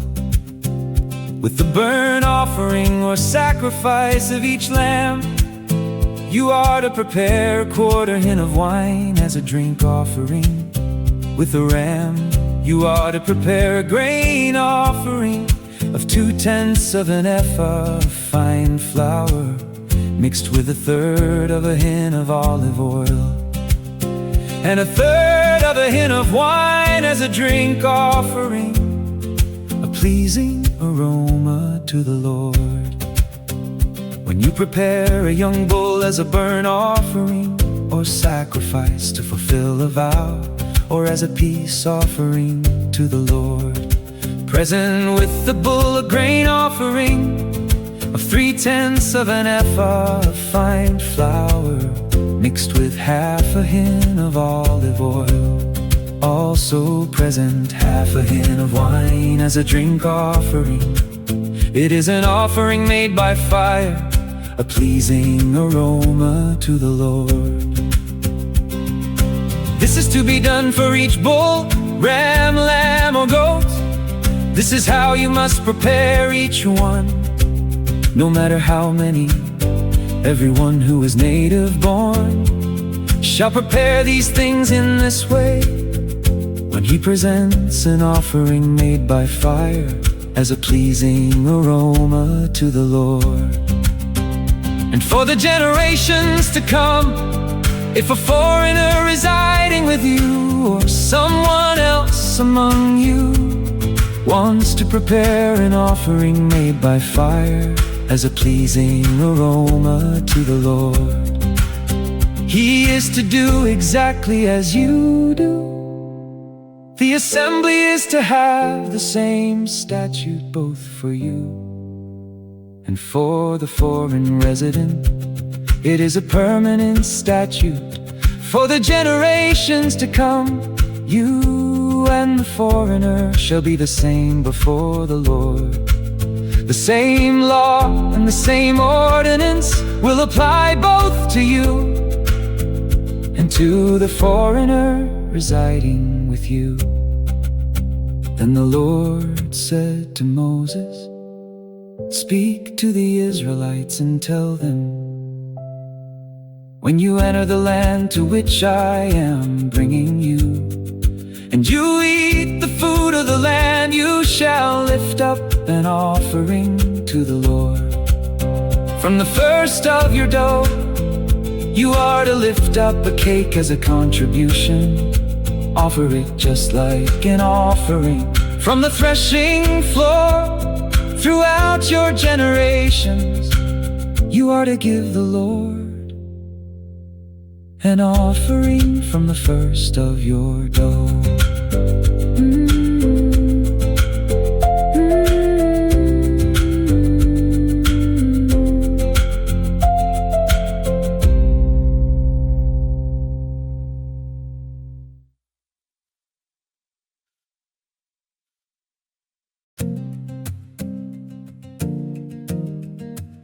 Now if you stray unintentionally and do not obey all these commandments that the Lord has spoken to Moses, all that the Lord has commanded you through Moses from the day the Lord gave them, and continuing through the generations to come, and if it was done unintentionally without the knowledge of the congregation, then the whole congregation is to prepare one young bull as a burnt offering, a pleasing aroma to the Lord, with its grain offering and drink offering according to the regulation. and one male goat as a sin offering. The priest is to make atonement for the whole congregation of Israel, so that they may be forgiven. For the sin was unintentional, and they have brought to the Lord an offering made by fire, and a sin offering presented before the Lord for their unintentional sin. Then the whole congregation of Israel and the foreigners residing among them will be forgiven, since it happened to all the people unintentionally. Also, if one person sins unintentionally, he is to present a year-old female goat as a sin offering. And the priest shall make atonement before the Lord on behalf of the person who erred by sinning unintentionally. And when atonement has been made for him, he will be forgiven. You shall have the same law for the one who acts in error, whether he is a native-born Israelite or a foreigner residing among you. But the person who sins defiantly, whether a native or foreigner, blasphemes the Lord, that person shall be cut off from among his people. He shall certainly be cut off, because he has despised the word of the Lord and broken his commandment. His guilt remains on him. While the Israelites were in the wilderness, a man was found gathering wood on the Sabbath day. Those who found the man gathering wood brought him to Moses, Aaron, and the whole congregation. And because it had not been declared what should be done to him, they placed him in custody.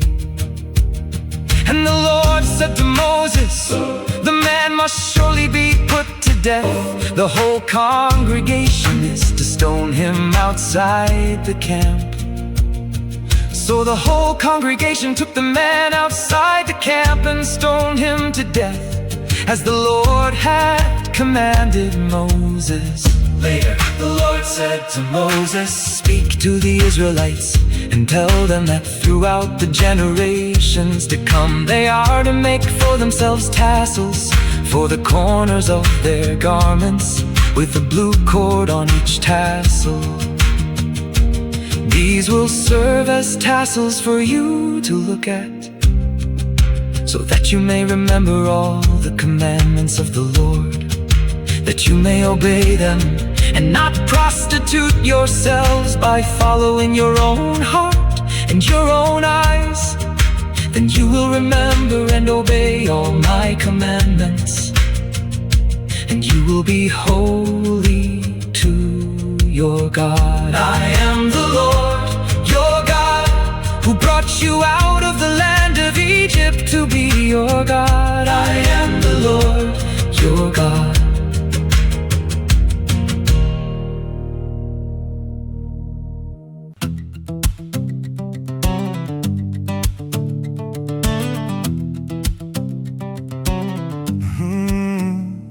Now Korah, son of Izhar, the son of Kohath, son of Levi, along with some Reubenites, Dathan and Abiram, sons of Eliab, and On, son of Peleth, conducted a rebellion against Moses, along with 250 men of Israel, renowned as leaders of the congregation and representatives in the assembly.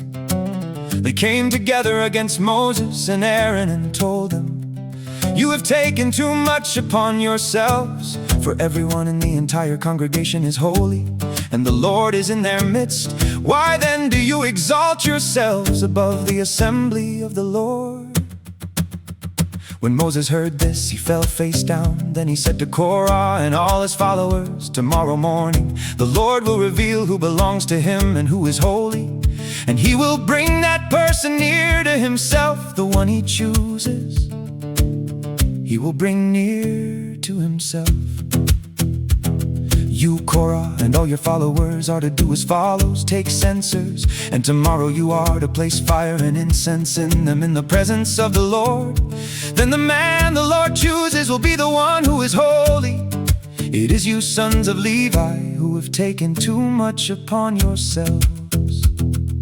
Moses also said to Korah, now listen, you sons of Levi, is it not enough for you that the God of Israel has separated you from the congregation of Israel and brought you near to himself to perform the work at the Lord's tabernacle and to stand before the congregation to minister to them? He has brought you near, you and all your fellow Levites, but you are seeking the priesthood as well. Therefore it is you and all your followers who have conspired against the Lord. As for Aaron, who is he that you should grumble against him? Then Moses summoned Dathan and Abiram, the sons of Eliab, but they said, we will not come. Is it not enough that you have brought us up out of a land flowing with milk and honey to kill us in the wilderness? Must you also appoint yourself as ruler over us? Moreover, you have not brought us into a land flowing with milk and honey, or given us an inheritance of fields and vineyards. Will you gouge out the eyes of these men? No, we will not come. Then Moses became very angry and said to the Lord, do not regard their offering. I have not taken one donkey from them or mistreated a single one of them. And Moses said to Korah, you and all your followers are to appear before the Lord tomorrow, you and they and Aaron. Each man is to take his censer, place incense in it, and present it before the Lord. 250 censers. You and Aaron are to present your censers as well. So each man took his censer, put fire and incense in it, and stood with Moses and Aaron at the entrance to the tent of meeting. When Korah had gathered his whole assembly against them at the entrance to the tent of meeting, the glory of the Lord appeared to the whole congregation. And the Lord said to Moses and Aaron, separate yourselves from this congregation, so that I may consume them in an instant.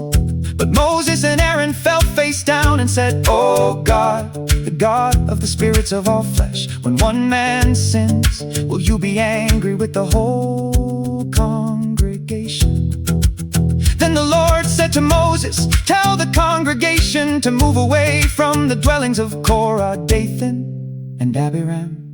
So Moses got up and went to Dathan and Abiram, and the elders of Israel followed him. And he warned the congregation, move away now from the tents of these wicked men. Do not touch anything that belongs to them, or you will be swept away because of all their sins. So they moved away from the dwellings of Korah, Dathan and Abiram. Meanwhile, Dathan and Abiram had come out and stood at the entrances to their tents with their wives and children and infants. Then Moses said, this is how you will know that the Lord has sent me to do all these things, for it was not my own doing. If these men die a natural death, or if they suffer the fate of all men, then the Lord has not sent me. But if the Lord brings about something unprecedented, and the earth opens its mouth and swallows them, and all that belongs to them, so that they go down alive into Sheol, then you will know that these men have treated the Lord with contempt.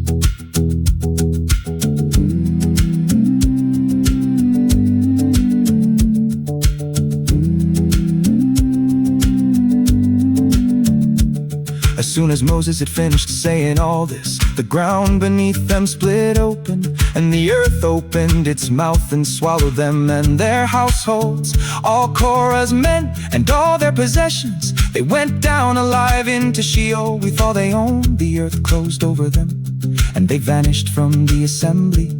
At the cries, all the people of Israel who were around them fled, saying, the earth may swallow us too. And fire came forth from the Lord and consumed the 250 men who were offering the incense. Then the Lord said to Moses, tell Eleazar, son of Aaron the priest, to remove the censers from the flames and to scatter the coals far away, because the censers are holy. As for the censers of those who sinned at the cost of their own lives, hammer them into sheets to overlay the altar, that these were presented before the Lord, and so have become holy. They will serve as a sign to the Israelites. So Eleazar the priest took the bronze censers brought by those who had been burned up, and he had them hammered out to overlay the altar, just as the Lord commanded him through Moses. This was to be a reminder to the Israelites that no outsider who was not a descendant of Aaron should approach to offer incense before the Lord, lest he become like Korah and his followers. The next day the whole congregation of Israel grumbled against Moses and Aaron, saying, "You have killed the Lord's people." But when the congregation gathered against them, Moses and Aaron turned toward the tent of meeting, and suddenly the cloud covered it, and the glory of the Lord appeared. Then Moses and Aaron went to the front of the tent of meeting, and the Lord said to Moses, "Get away from this congregation so that I may consume them in an instant." And Moses and Aaron fell face down. Moses said to Aaron, "Take a censer, place fire from the altar in it, and add incense. Go quickly to the congregation and make atonement for them, because wrath has come out from the Lord, the plague has begun." So Aaron took the censer as Moses had ordered, and ran into the midst of the assembly.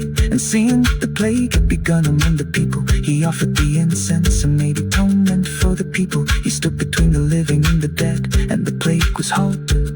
But those who died from the plague numbered 14,700, in addition to those who had died on account of Korah. And Aaron returned to Moses at the entrance to the tent of meeting, since the plague had been halted.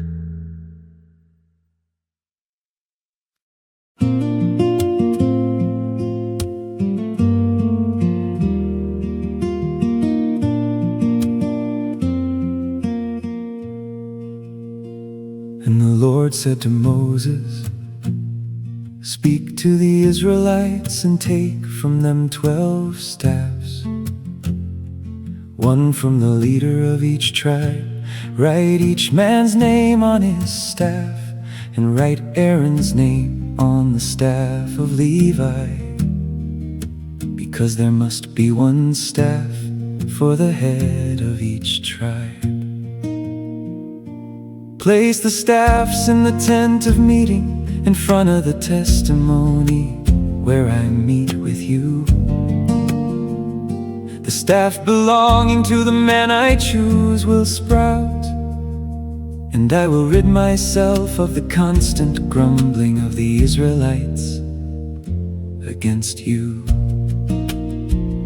So Moses spoke to the Israelites, and each of their leaders gave him a staff, one for each of the leaders of their tribes. 12 staffs in all, and Aaron's staff was among them. Then Moses placed the staffs before the Lord in the tent of the testimony. The next day Moses entered the tent of the testimony, and saw that Aaron's staff, representing the house of Levi, had sprouted, put forth buds, blossomed, and produced almonds. Then Moses brought out all the staffs from the Lord's presence to all the Israelites. They saw them, and each man took his own staff.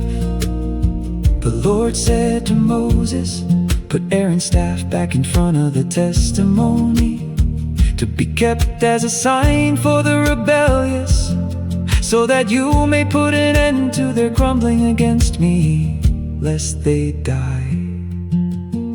So Moses did as the Lord had commanded him. Then the Israelites declared to Moses, "Look, we are perishing, we are lost, we are all lost. Anyone who comes near the tabernacle of the Lord will die. Are we all going to perish?"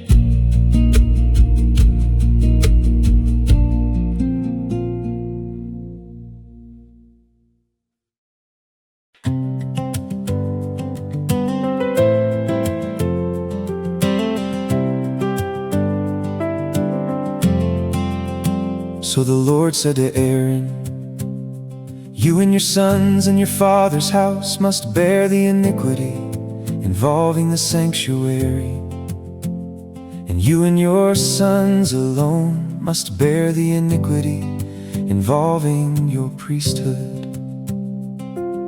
But bring with you also your brothers from the tribe of Levi, the tribe of your father, that they may join you and assist you, and your sons before the tent of the testimony. And they shall attend to your duties and to all the duties of the tent, but they must not come near to the furnishings of the sanctuary or the altar, or both they and you will die. They are to join you and attend to the duties of the tent of meeting, doing all the work at the tent, but no outsider may come near you. And you shall attend to the duties of the sanctuary and of the altar, so that wrath may not fall on the Israelites again. Behold, I myself have selected your fellow Levites from the Israelites as a gift to you, dedicated to the Lord to perform the service for the tent of meeting. But only you and your sons shall attend to your priesthood for everything concerning the altar and what is inside the veil. And you are to perform that service. I am giving you the work of the priesthood as a gift. But any outsider who comes near the sanctuary must be put to death. Then the Lord said to Aaron, behold, I have put you in charge of my offerings. As for all the sacred offerings of the Israelites, I have given them to you and your sons as a portion and a permanent statute. A portion of the most holy offerings reserved from the fire will be yours. From all the offerings they render to me as most holy offerings, whether grain offerings or sin offerings or guilt offerings, that part belongs to you and your sons. You are to eat it as a most holy offering, and every male may eat it.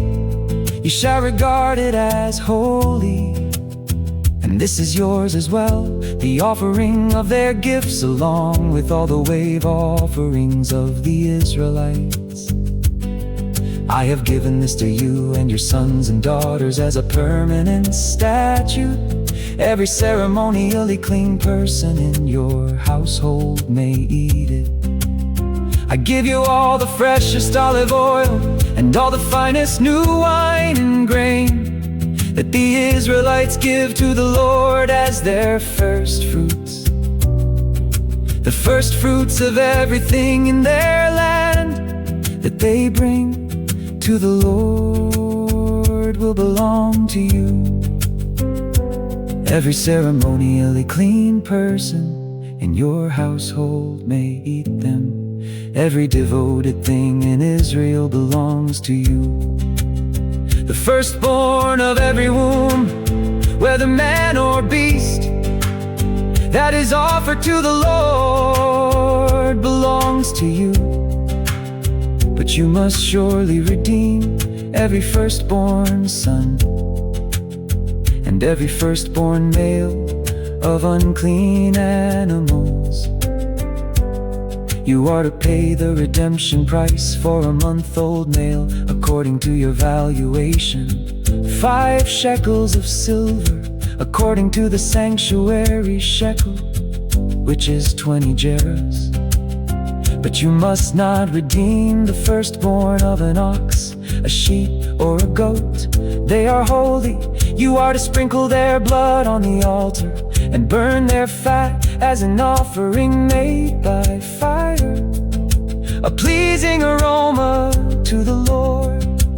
And their meat belongs to you, just as the breast and right thigh of the wave offering belong to you.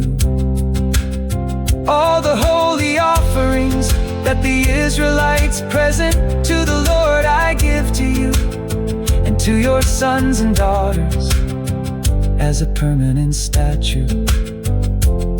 It is a permanent covenant of salt before the Lord for you and your offspring.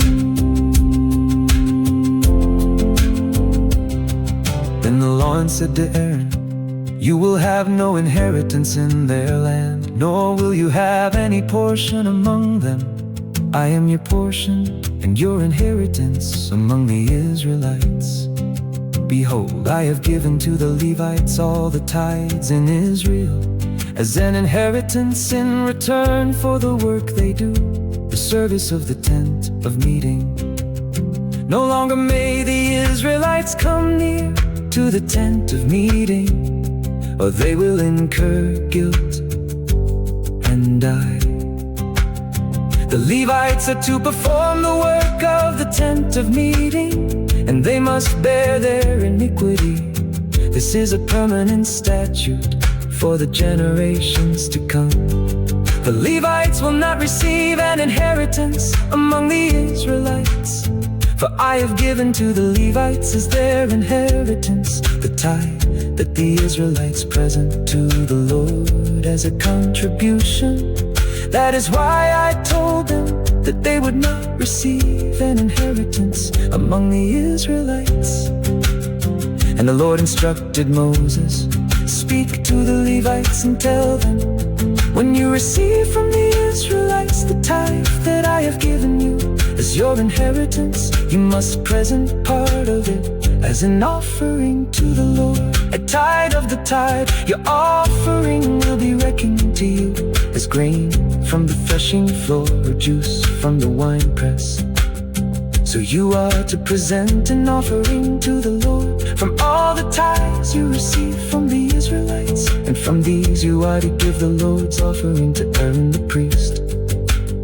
You must present the offering to the Lord from all the best of every gift, the holiest part of it.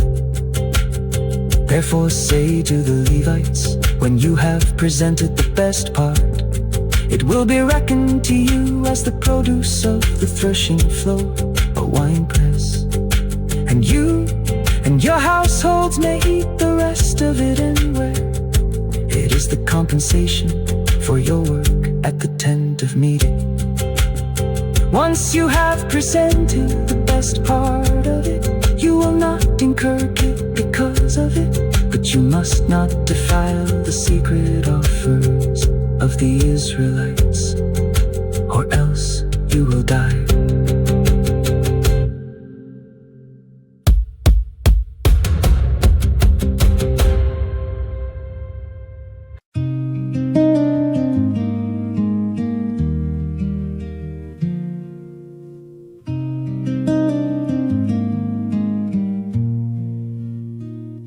Then the Lord said to Moses and Aaron, this is the statute of the law that the Lord has commanded. Instruct the Israelites to bring you an unblemished red heifer that has no defect and has never been placed under a yoke. Give it to Eleazar the priest, and he will have it brought outside the camp and slaughtered in his presence. Eleazar the priest is to take some of its blood on his finger and sprinkle it 7 times toward the front of the tent of meeting. Then the heifer must be burned in his sight, its hide, its flesh, and its blood are to be burned along with its dung. The priest is to take cedar wood, hyssop, and scarlet wool, and throw them onto the burning heifer. Then the priest must wash his clothes and bathe his body in water. After that he may enter the camp, but he will be ceremonially unclean until evening. The one who burned the heifer must also wash his clothes and bathe his body in water, and he too will be ceremonially unclean. until evening. Then a man who is ceremonially clean is to gather up the ashes of the heifer and store them in a ceremonially clean place outside the camp. They must be kept by the congregation of Israel for preparing the water of purification. This is for purification from sin. The man who has gathered up the ashes of the heifer must also wash his clothes, and he will be ceremonially unclean until evening. This is a permanent statute for the Israelites and for the foreigner residing among them. Whoever touches any dead body will be unclean for 7 days. He must purify himself with the water on the 3rd day, and on the 7th day, then he will be clean. But if he does not purify himself on the 3rd and 7th days, he will not be clean. Anyone who touches a human corpse and fails to purify himself defiles the tabernacle of the Lord. That person must be cut off from Israel. He remains unclean because the water of purification has not been sprinkled on him, and his uncleanness is still on him. This is the law when a person dies in a tent. Everyone who enters the tent and everyone already in the tent will be unclean for 7 days. And any open container without a lid fastened on it is unclean. Anyone in the open field who touches someone who has been killed by the sword or has died of natural causes, or anyone who touches a human bone or a grave will be unclean for 7 days. For the purification of the unclean person, take some of the ashes of the burnt sin offering, put them in a jar, and pour fresh water over them. Then a man who is ceremonially clean is to take some hyssop, dip it in the water, and sprinkle the tent, all the furnishings, and the people who were there. He is also to sprinkle the one who touched a bone, a grave, or a person who has died or been slain.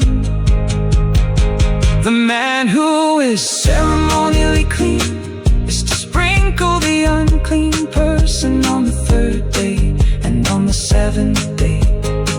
After he purifies the unclean person on the 7th day, the one being cleansed must wash his clothes and bathe in water, and that evening he will be clean.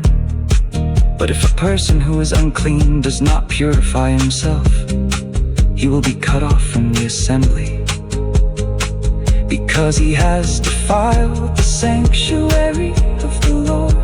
The water of purification has not been sprinkled on him. He is unclean. This is a permanent statute for the people. The one who sprinkles the water of purification must wash his clothes, and whoever touches the water of purification will be unclean until evening. Anything the unclean person touches will become unclean, and anyone who touches it will be unclean until evening.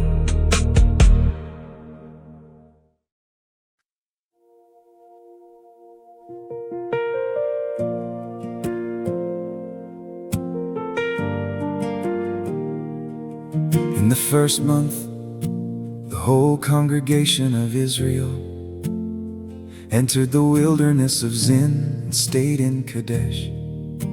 Then Miriam died and was buried, Now there was no water for the congregation, so they gathered against Moses and Aaron. The people quarreled with Moses and said, "If only we had perished with our brothers before the Lord. Why have you brought the Lord's assembly into this wilderness, for us and our livestock to die here? Why have you led us up out of Egypt to bring us to this wretched place? It is not a place of grain, figs, vines, or pomegranates, and there is no water to drink." Then Moses and Aaron went from the presence of the assembly to the entrance to the tent of meeting. They fell face down, and the glory of the Lord appeared to them. And the Lord said to Moses, "Take the staff and assemble the congregation. You and your brother Aaron are to speak to the rock while they watch, and it will pour out its water. You will bring out water from the rock and provide drink for the congregation and their livestock." So Moses took the staff from the Lord's presence, just as he had been commanded. Then Moses and Aaron gathered the assembly in front of the rock. And Moses said to them, "Listen now, you rebels, must we bring you water out of this rock?" Then Moses raised his hand and struck the rock twice with his staff, so that a great amount of water gushed out, and the congregation and their livestock were able to drink. But the Lord said to Moses and Aaron, "Because you did not trust me to show my holiness in the sight of the Israelites, you will not bring this assembly into the land that I have given them."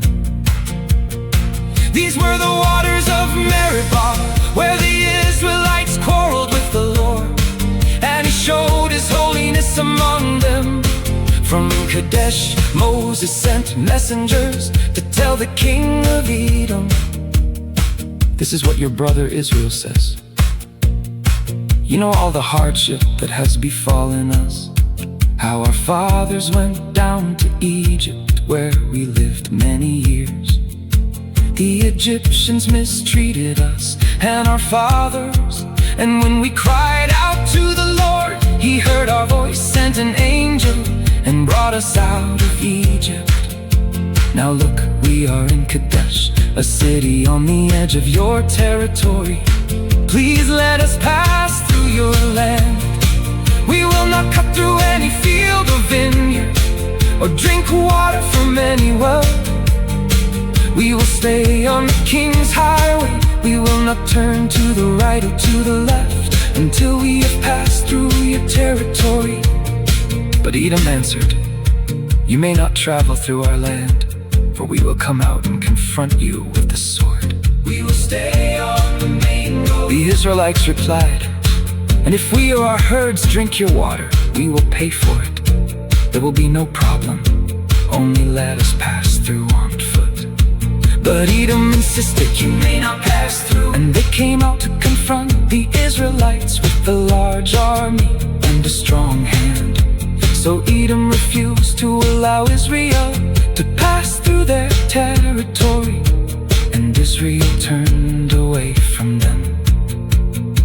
After they had set out from Kadesh, the whole congregation of Israel came to Mount Hor. And at Mount Hor, near the border of the land of Edom, the Lord said to Moses and Aaron, "Aaron will be gathered to his people. He will not enter the land that I have given the Israelites, because both of you rebelled against my command." The waters of Meribah, take Aaron and his son Eleazar, and bring them up Mount Hor. Remove Aaron's priestly garments and put them on his son Eleazar. Aaron will be gathered to his people and will die there. So Moses did as the Lord had commanded, and they climbed Mount Hor in the sight of the whole congregation.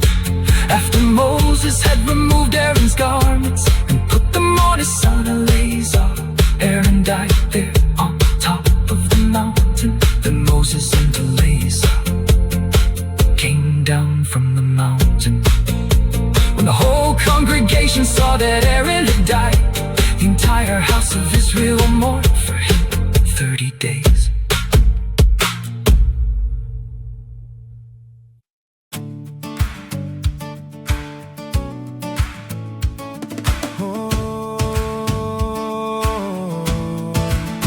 When the Canaanite king of Arad, who lived in the Negev, heard that Israel was coming along the road to Atharim, he attacked Israel and captured some prisoners.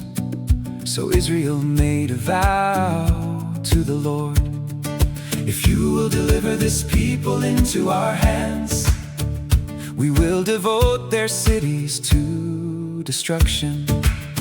And the Lord heard Israel's plea and delivered up the Canaanites. Israel devoted them and their cities to destruction. So they named the place Hormah. Then they set out from Mount Hor along the route to the Red Sea, in order to bypass the land of Edom. But the people grew impatient on the journey and spoke against God and against Moses. Why have you led us up out of Egypt to die in the wilderness? There is no bread or water, and we detest this wretched food. So the Lord sent venomous snakes among the people, and many of the Israelites were bitten and died. Then the people came to Moses and said, we have sinned by speaking against the Lord and against you. Intercede with the Lord so he will take the snakes away from us. So Moses interceded for the people. Then the Lord said to Moses, make a fiery serpent and mount it on a pole. When anyone who is bitten looks at it, he will live. So Moses made a bronze snake and mounted it on a pole. If anyone who was bitten looked at the bronze snake, he would live. Then the Israelites set out and camped at Oboth. They journeyed from Oboth and camped at Abarim in the wilderness opposite Moab to the east. From there they set out and camped in the valley of Zered. From there they moved on and camped on the other side of the Arnon, in the wilderness that extends into the Amorite territory. Now the Arnon is the border between the Moabites and the Amorites. Therefore it is stated in the book of the wars of the Lord, Waheb and Suphah and the wadis of the Arnon, even the slopes of the wadis that extend to the side of Ar and lie along the border of Moab. From there they went on to Beer, the well where the Lord said to Moses, gather the people so that I may give them water. Then Israel sang this song, spring up, oh well, all of you sing to it. The princes dug the well, the nobles of the people hollowed it out with their scepters and with their staffs. From the wilderness the Israelites went on to Mattanah, and from Mattanah to Nahaliel, and from Nahaliel to Bamoth, and from Bamoth to the valley in Moab, where the top of Pisgah overlooks the wasteland. Then Israel sent messengers to Sihon, king of the Amorites, saying, let us pass through your land. We will not cut through any field or vineyard, or drink water from any well. We will stay on the king's highway until we have passed through your territory. But Sihon would not let Israel pass through his territory. Instead, he gathered his whole army and went out to confront Israel in the wilderness. When he came to Jahaz, he fought against Israel, and Israel put him to the sword and took possession of his land.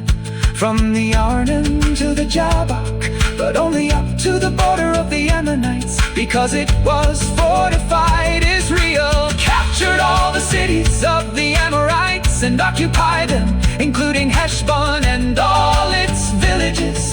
Heshbon was the city of Sihon, king of the Amorites, who had fought against the former king of Moab and taken all his land as far as the Arnon.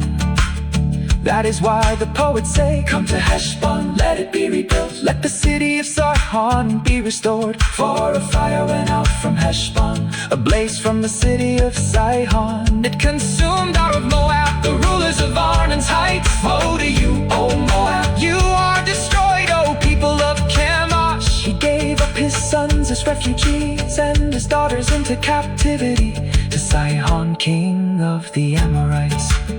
But we have overthrown them. Heshbon is destroyed. As far as Dibon, we demolish them. As far as Nopah, which reaches to Medeba. So Israel lived in the land of the Amorites. After Moses had sent spies to Jazer, Israel captured its villages and drove out the Amorites who were there. Then they turned and went up the road to Bashan. And Og, king of Bashan, and his whole army came out to meet them in battle at Edrei. But the Lord said to Moses, do not fear him, for I have delivered him into your hand, along with all his people and his land. Do to him as you did to Sihon, king of the Amorites, who lived at Heshbon. So they struck down Ogi, along with his sons and his whole army, until no remnant was left, and they took possession of his land.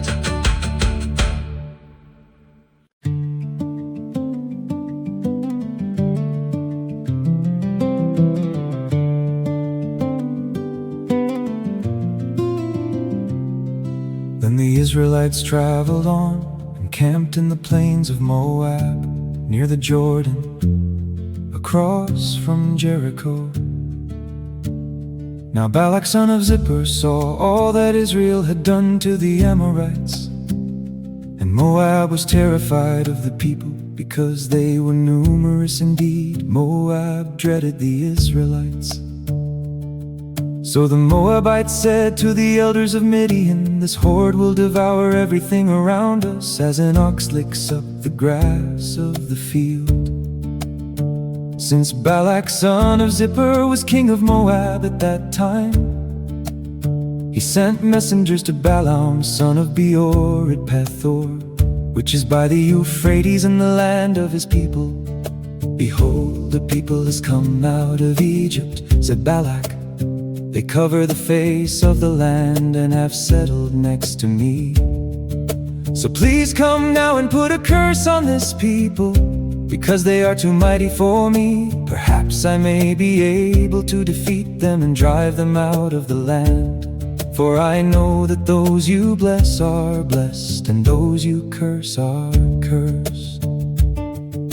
The elders of Moab and Midian departed with the feast for divination in hand. They came to Balaam and relayed to him the words of Balak. Spend the night here, Balaam replied, and I will give you the answer that the Lord speaks to me. So the princes of Moab stayed with Balaam. Then God came to Balaam and asked, who are these men with you? And Balaam said to God, Balak son of Zippor, king of Moab, sent me this message. Behold, a people has come out of Egypt, and they cover the face of the land. Now come and put a curse on them for me. Perhaps I may be able to fight against them and drive them away. But God said to Balaam, do not go with them. You are not to curse this people, for they are blessed. So Balaam got up the next morning and said to Balak's princes, go back to your homeland, because the Lord has refused to let me go with you. And the princes of Moab arose, returned to Balak, and said, Balaam refused to come with us. Then Balak sent other princes, more numerous and more distinguished than the first messengers. They came to Balaam and said, this is what Balak son of Zippor says. Please let nothing hinder you from coming to me, for I will honor you richly and do whatever you say. So please come and put a curse on this people for me. But Balaam replied to the servants of Balak, if Balak were to give me his house full of silver and gold, I could not do anything small or great to go beyond the command of the Lord my God. So now please stay here overnight as the others did, that I may find out what else the Lord has to tell me. That night God came to Balaam and said, since these men have come to summon you, get up and go with them. but you must only do what I tell you. So in the morning Balaam got up, saddled his donkey, and went with the princes of Moab.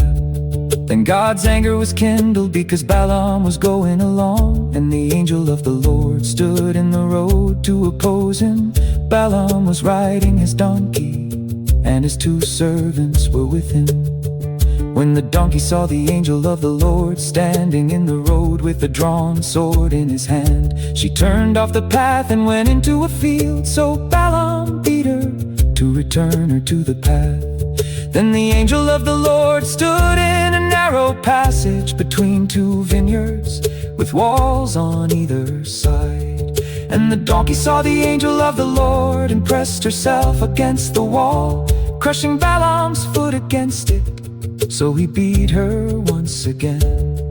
And the angel of the Lord moved on ahead and stood in a narrow place where there was no room to turn to the right or left. When the donkey saw the angel of the Lord, she lay down under Balaam, and he became furious and beat her with his staff. Then the Lord opened the donkey's mouth, and she said to Balaam, "What have I done to you that you have beaten me these 3 times?" Balaam answered the donkey, "You have made a fool of me. If I had a sword in my hand, I would kill you right now." But the donkey said to Balaam, "Am I not the donkey you have ridden all your life until today? Have I ever treated you this way before?" "No," he replied.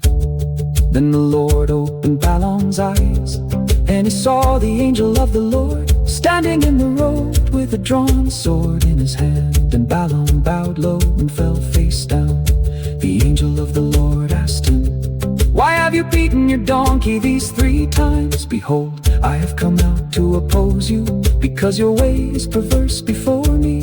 The donkey saw me and turned away from me these 3 times. If she had not turned away, then by now I would surely have killed you and let her live. "I have sinned," Balaam said to the angel of the Lord, "for I did not realize that you were standing in the road to confront me. And now, if this is displeasing in your sight, I will go back home." But the angel of the Lord said to Balaam, "Go with the men, but you are to speak only what I tell you." So Balaam went with the princes of Balak. When Balak heard that Balaam was coming, he went out to meet him at the Moabite city on the Arnon border, at the edge of his territory. And he said to Balaam, "Did I not send you an urgent summons? Why did you not come to me? Am I really not able to richly reward you?" "See, I have come to you," Balaam replied, "but can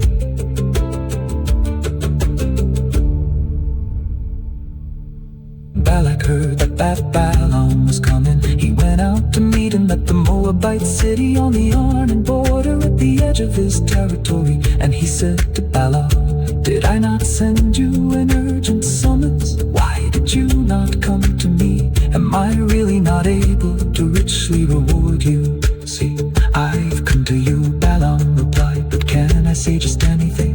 I must speak only the word that God puts in my mouth." So Balaam accompanied Balak, and they came to Kiriath Huzoth. Balak sacrificed cattle and sheep, and he gave portions to Balaam and the princes who were with him. The next morning Balak took Balaam and brought him up to Bamathal. From there he could see the outskirts of the camp of the people.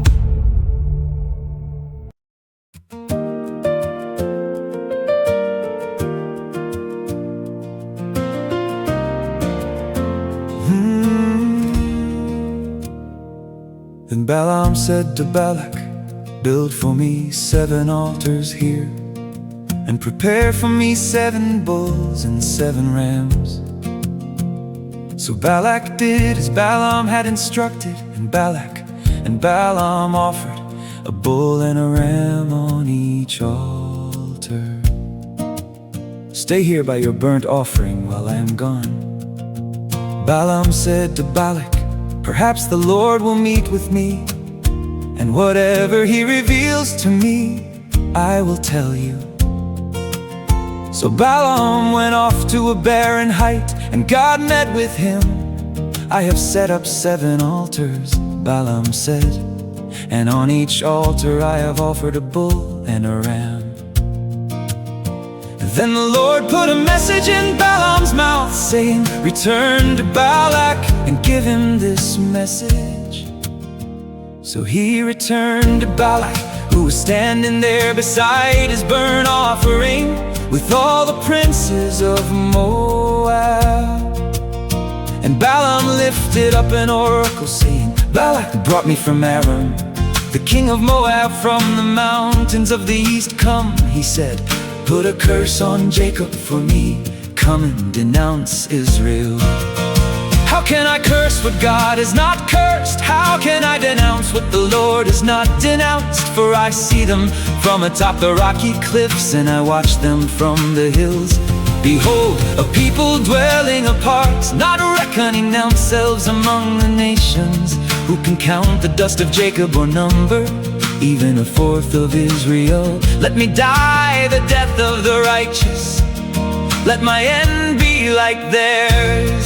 Then Balak said to Balaam, what have you done to me? I brought you here to curse my enemies, and behold, you have only blessed them. But Balaam replied, should I not speak exactly what the Lord puts in my mouth?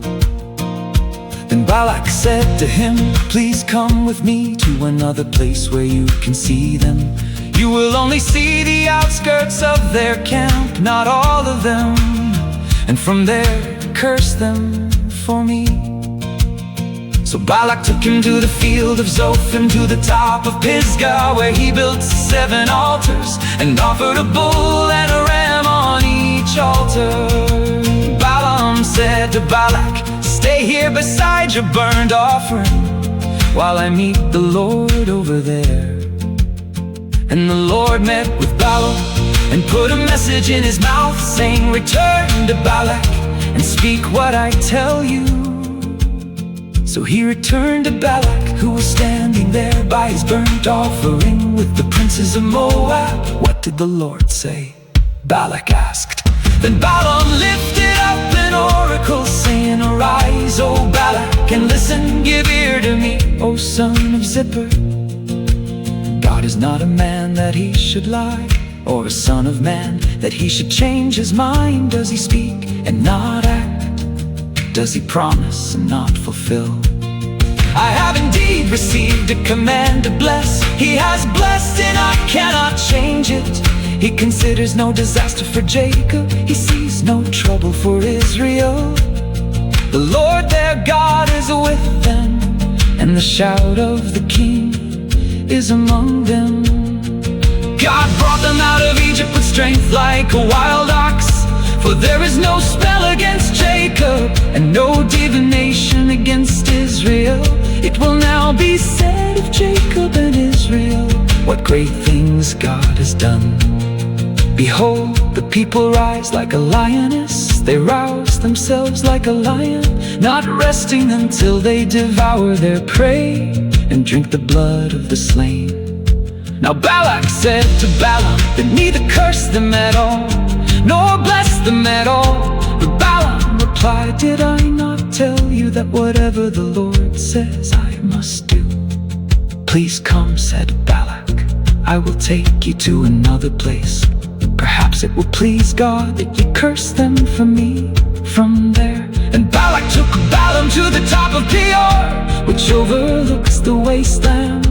And Balaam said, build for me 7 altars here, and prepare for me 7 bulls and 7 rams.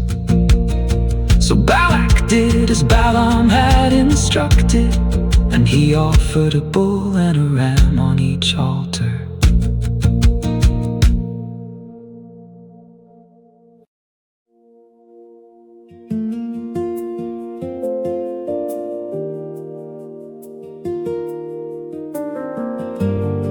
And when Balaam saw that it pleased the Lord to bless Israel, he did not resort to sorcery as on previous occasions, but he turned his face toward the wilderness. When Balaam looked up and saw Israel encamped tribe by tribe, the Spirit of God came upon him, and he lifted up an oracle, saying, "This is the prophecy of Balaam, son of Beor, the prophecy of a man whose eyes are open, the prophecy of one who hears the words of God, who sees a vision from the Almighty, who bows down with eyes wide open." How lovely are your tents, O Jacob, your dwellings, O Israel. They spread out like palm groves, like gardens beside a stream, like aloes the Lord has planted, like cedars beside the waters. Water will flow from his buckets, and his seed will have abundant water. His king will be greater than a god, and his kingdom will be exalted. God brought him out of Egypt with strength like a wild ox, to devour hostile nations and crush their bones, to pierce them with arrows. He crouches, he lies down like a lioness who dares to rouse him. Blessed are those who bless you, and cursed are those who curse you. Then Balak's anger burned against Balaam, and he struck his hands together and said to Balaam, "I summoned you to curse my enemies, but behold, you have persisted in blessing them these 3 times. Therefore, flee at once to your home. I said I would richly reward you, but instead the Lord has denied your reward." Balaam answered Balak, "Did I not already tell the messengers you sent me, that even if Balak were to give me his house full of silver and gold, I could not do anything of my own accord, good or bad, to go beyond the command of the Lord? I will speak whatever the Lord says. Now I am going back to my people, but come, let me warn you what this people will do to your people in the days to come." Then Balaam lifted up an oracle, saying, "This is the prophecy of Balaam, son of Beor, the prophecy of a man whose eyes are open, the prophecy of one who hears the words of God, who has knowledge from the Most High, who sees a vision from the Almighty, who bows down with eyes wide open. I see him, but not now. I behold him, but not near. A star will come forth from Jacob, and a scepter will arise from Israel. He will crush the skulls of Moab and strike down all the sons of Sheth. Edom will become a possession, as will Seir, his enemy. But Israel will perform with valor. A ruler will come from Jacob, and destroy the survivors of the city." Then Balaam saw Amalek and lifted up an oracle, saying, "Amalek was first among the nations, but his end is destruction." Next he saw the Kenites and lifted up an oracle, saying, "Your dwelling place is secure, and your nest is set in a cliff. Yet Cain will be destroyed when Asher takes you captive." Once more Balaam lifted up an oracle, saying, "Who can live unless God has ordained it? Ships will come from the coasts of Cyprus. They will subdue Asher and Aber, but they too will perish forever." Then Balaam arose and returned to his homeland, and Balak also went on his way.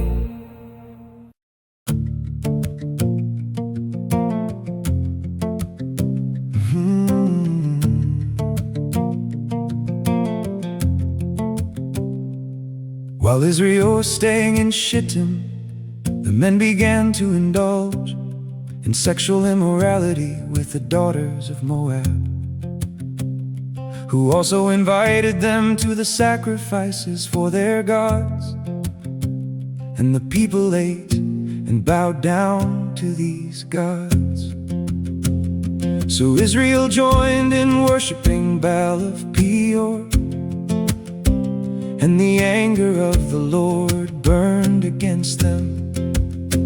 Then the Lord said to Moses, "Take all the leaders of the people and execute them in broad daylight before the Lord, so that his fierce anger may turn away from Israel." So Moses told the judges of Israel, "Each of you must kill all of his men who have joined in worshiping Baal of Peor."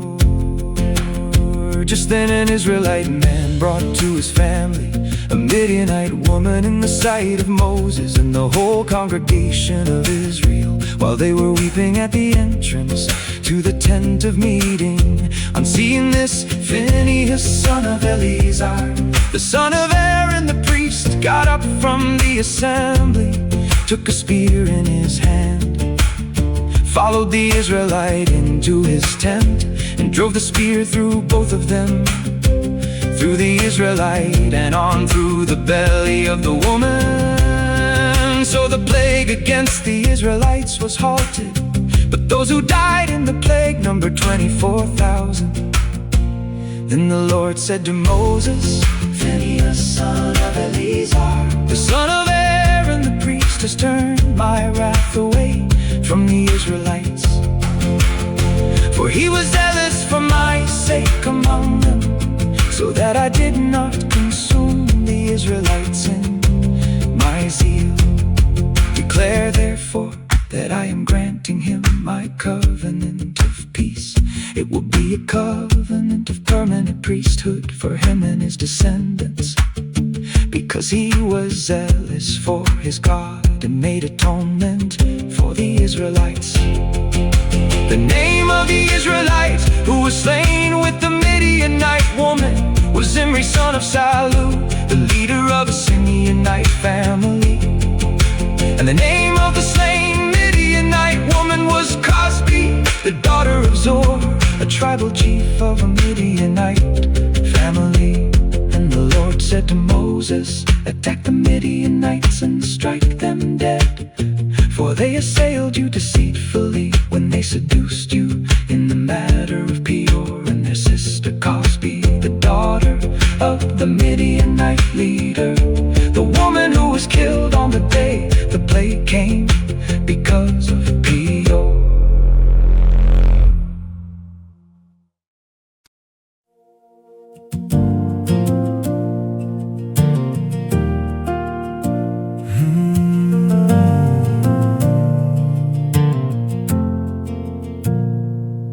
After the plague had ended, the Lord said to Moses and Eleazar, son of Aaron the priest, "Take a census of the whole congregation of Israel by the houses of their fathers, all those 20 years of age or older who can serve in the army of Israel."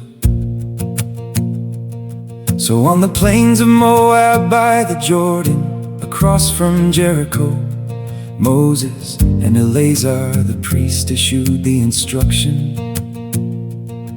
"Take a census of the men 20 years of age or older, as the Lord has commanded Moses." And these were the Israelites who came out of the land of Egypt. Reuben was the firstborn of Israel. These were the descendants of Reuben, the Hanokite clan from Hanok, the Paluite clan from Palu, the Hezronite clan from Hezron, and the Carmite clan from Carmi. These were the clans of Reuben, and their registration numbered 43,730.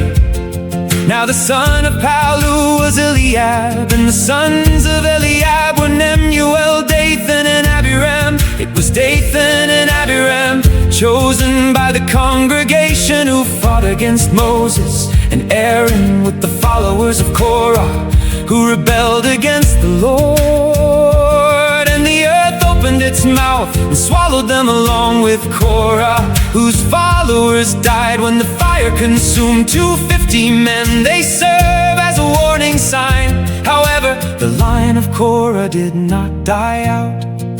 These were the descendants of Simeon by their clans: the Nemulite clan from Nemuel, the Jaminite clan from Jamin, the Jachinite clan from Jashan, the Zerahite clan from Zerah, and the Shaulite clan from Shaul. These were the clans of Simeon, and there were 2,200 men. These were the descendants of Gad by their clans: the Zephonite clan from Zephon, the Haggite clan from Haggi, the Shunite clan from Shuni, the Oznite clan from Ozni, the Arite clan from Eri, the Aradite clan from Arad, and the Arelite clan from Areli. These were the clans of Gad, and their registration numbered 4,500. The sons of Judah were Er and Onan, but they died in the land of Canaan. These were the descendants of Judah by their clans: the Shelonite clan from Shelah, the Perizzite clan from Perez, and the Zerahite clan from Zerah. And these were the descendants of Perez: the Hezronite clan from Hezron, and the Hamulite clan from Hamul. These were the clans of Judah, and their registration numbered 76,500. These were the descendants of Issachar by their clans: the Tolate clan from Tola, the Punite clan from Puva, the Jashubite clan from Jashub, and the Shimronite clan from Shimron. These were the clans of Issachar, and their registration numbered 64,300.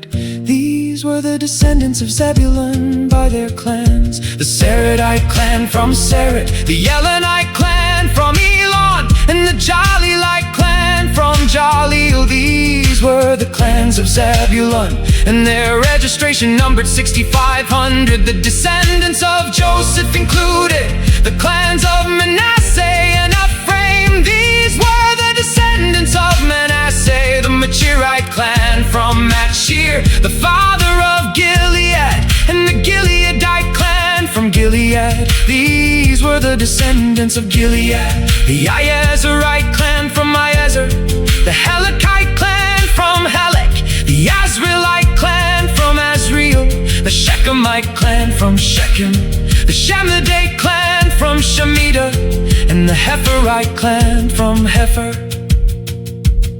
Now Zelophehad, son of Hefer, had no sons but only daughters.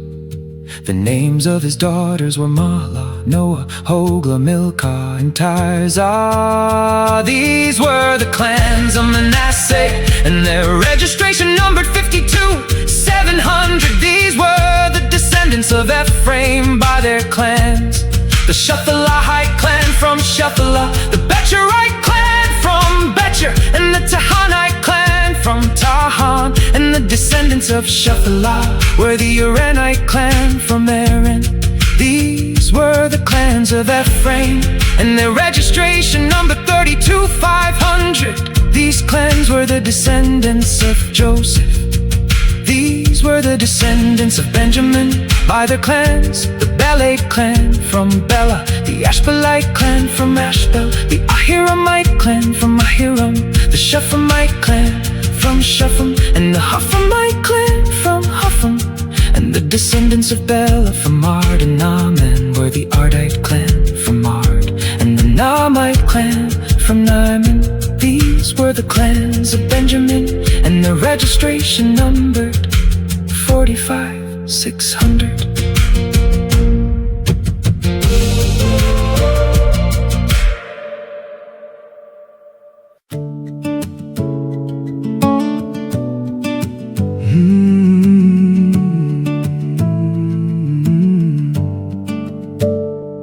These were the descendants of Dan by their clans: the Shuhamite clan from Shuham, These were the clans of Dan, all of them were Shuhamitic clans, and their registration numbered 64,400. These were the descendants of Asher by their clans: the Imnite clan from Imnah, the Ishvite clan from Ishvi, and the Berean clan from Beriah. And these were the descendants of Beriah, the Heberite clan from Heber, and the Malchielite clan from Malchiel. And the name of Asher's daughter was Sarah. These were the clans of Asher, and their registration number 53,400. These were the descendants of Naphtali by their clans: the Jahzeelite clan from Jahzeel, the Gunite clan from Guni, the Jezerite clan from Jezer, and the Shillemite clan from Shilem. These were the clans of Naphtali, and their registration numbered 45,400. These men of Israel numbered 601,730 in all. Then the Lord said to Moses, "The land is to be divided among the tribes as an inheritance according to the number of names. Increase the inheritance for a large tribe and decrease it for a small one. Each tribe is to receive its inheritance according to the number of those registered indeed. The land must be divided by lot. They shall receive their inheritance according to the names of the tribes of their fathers. Each inheritance is to be divided by lot among the larger and smaller tribes." Now these were the Levites numbered by their clans: the Gershonite clan from Gershon, the Kohathite clan from Kohath, and the Merarite clan from Merari. These were the families of the Levites: the Libnite clan, the Hebronite clan, the Malite clan, the Mushite clan, and the Korahite clan. Now Kohath was the father of Amram, and Amram's wife was named Jochebed. She was also a daughter of Levi, born to Levi in Egypt to Amram. She bore Aaron, Moses, and their sister Miriam, Nadab, Abihu, Eleazar, and Ithamar were born to Aaron. But Nadab and Abihu died when they offered unauthorized fire before the Lord. The registration of the Levites totaled 23,000, every male a month old or more. They were not numbered among the other Israelites, because no inheritance was given to them among the Israelites. These were the ones numbered by Moses and Eleazar the priest when they counted the Israelites on the plains of Moab by the Jordan, across from Jericho. Among all these, however, there was not one who had been numbered by Moses and Aaron the priest when they counted the Israelites in the wilderness of Sinai. For the Lord had told them that they would surely die in the wilderness. Not one was left except Caleb, son of Jephunneh, and Joshua, son of Nun.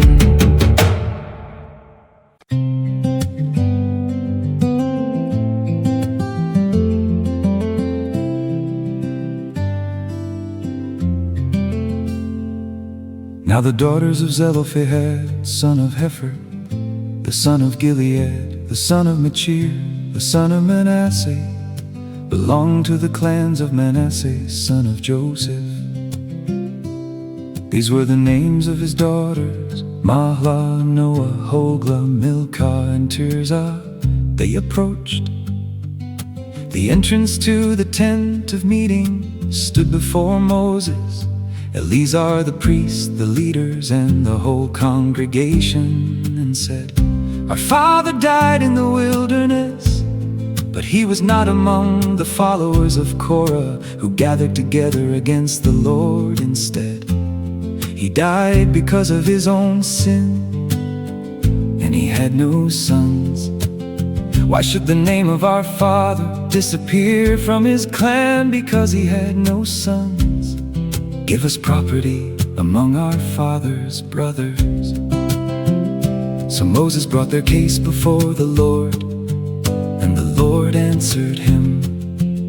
The daughters of Zelophehad speak correctly.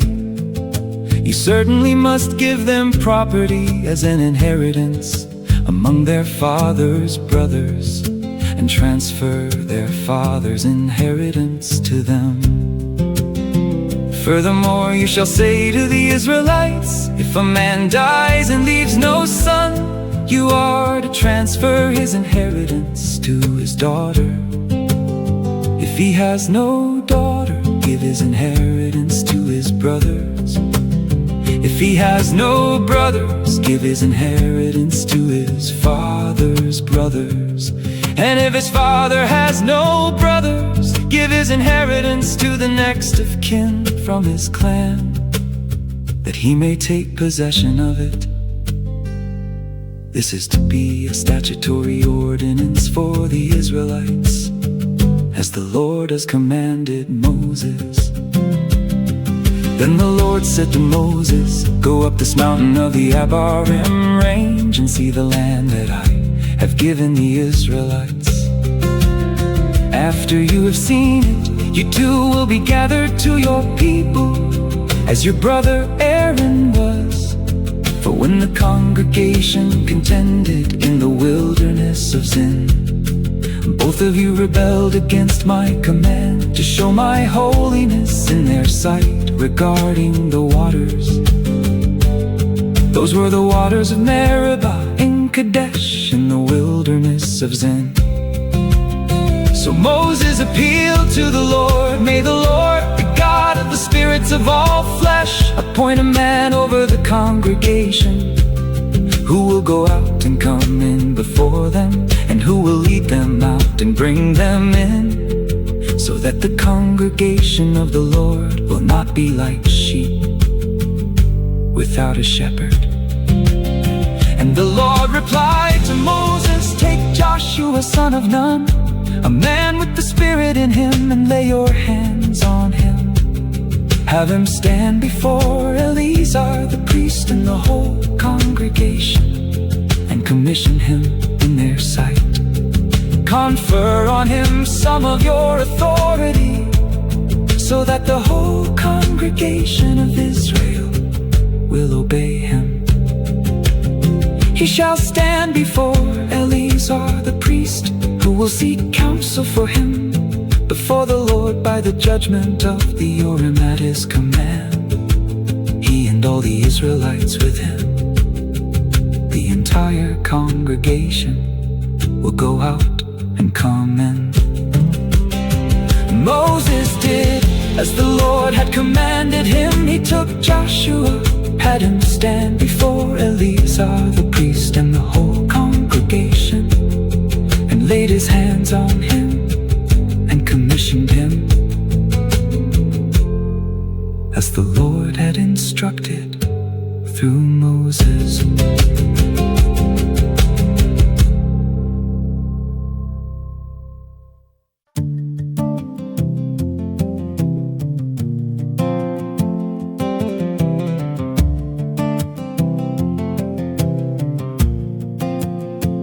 Then the Lord said to Moses, command the Israelites and say to them, see that you present to me at its appointed time the food for my offerings by fire, as a pleasing aroma to me.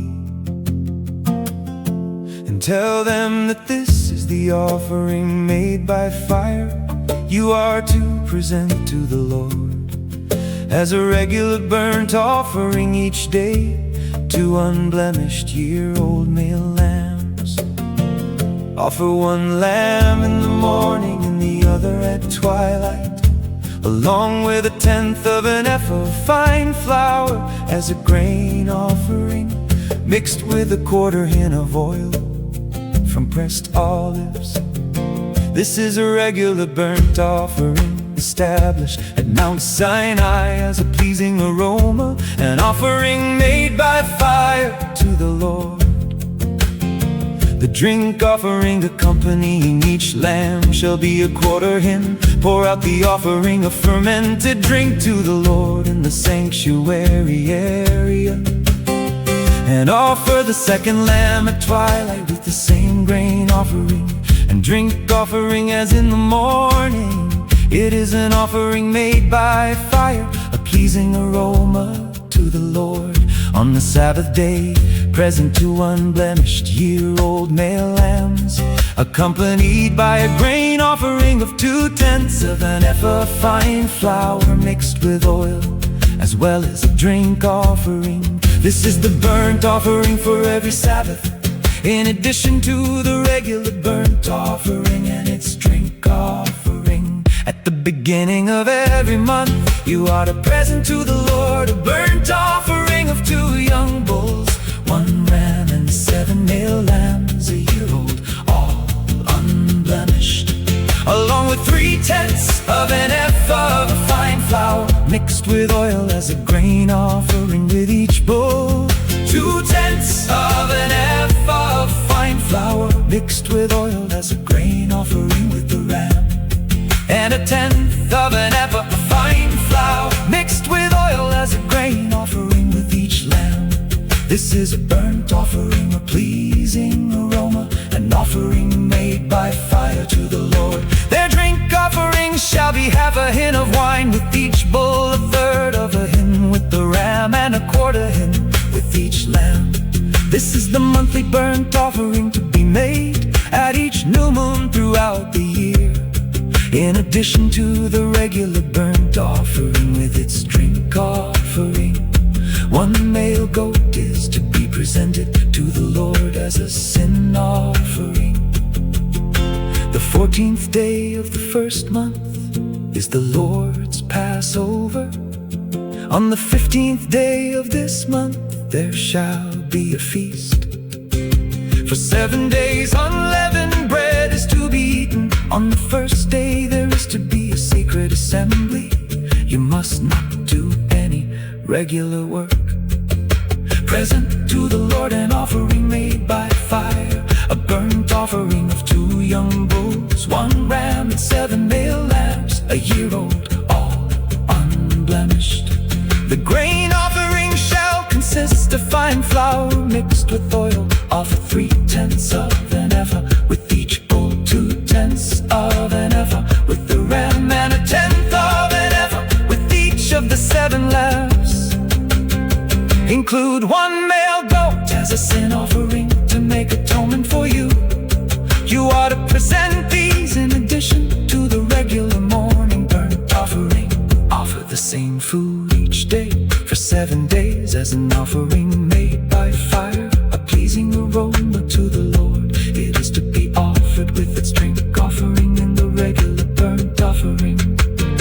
On the 7th day you shall hold a sacred assembly. You must not do any regular work. On the day of first fruits, when you present an offering of new grain to the Lord during the Feast of Weeks, you are to hold a sacred assembly. You must not do any regular work. Present a burnt offering of 2 young bulls, 1 ram and 7 male lambs, a year old, as a pleasing aroma to the Lord, together with the grain offerings of fine flour mixed with oil of 3/10 of an ephah with each bull, 2/10 of an ephah with the ram, and 1/10 of an ephah with each of the 7 lambs. Include 1 male goat to make atonement for you.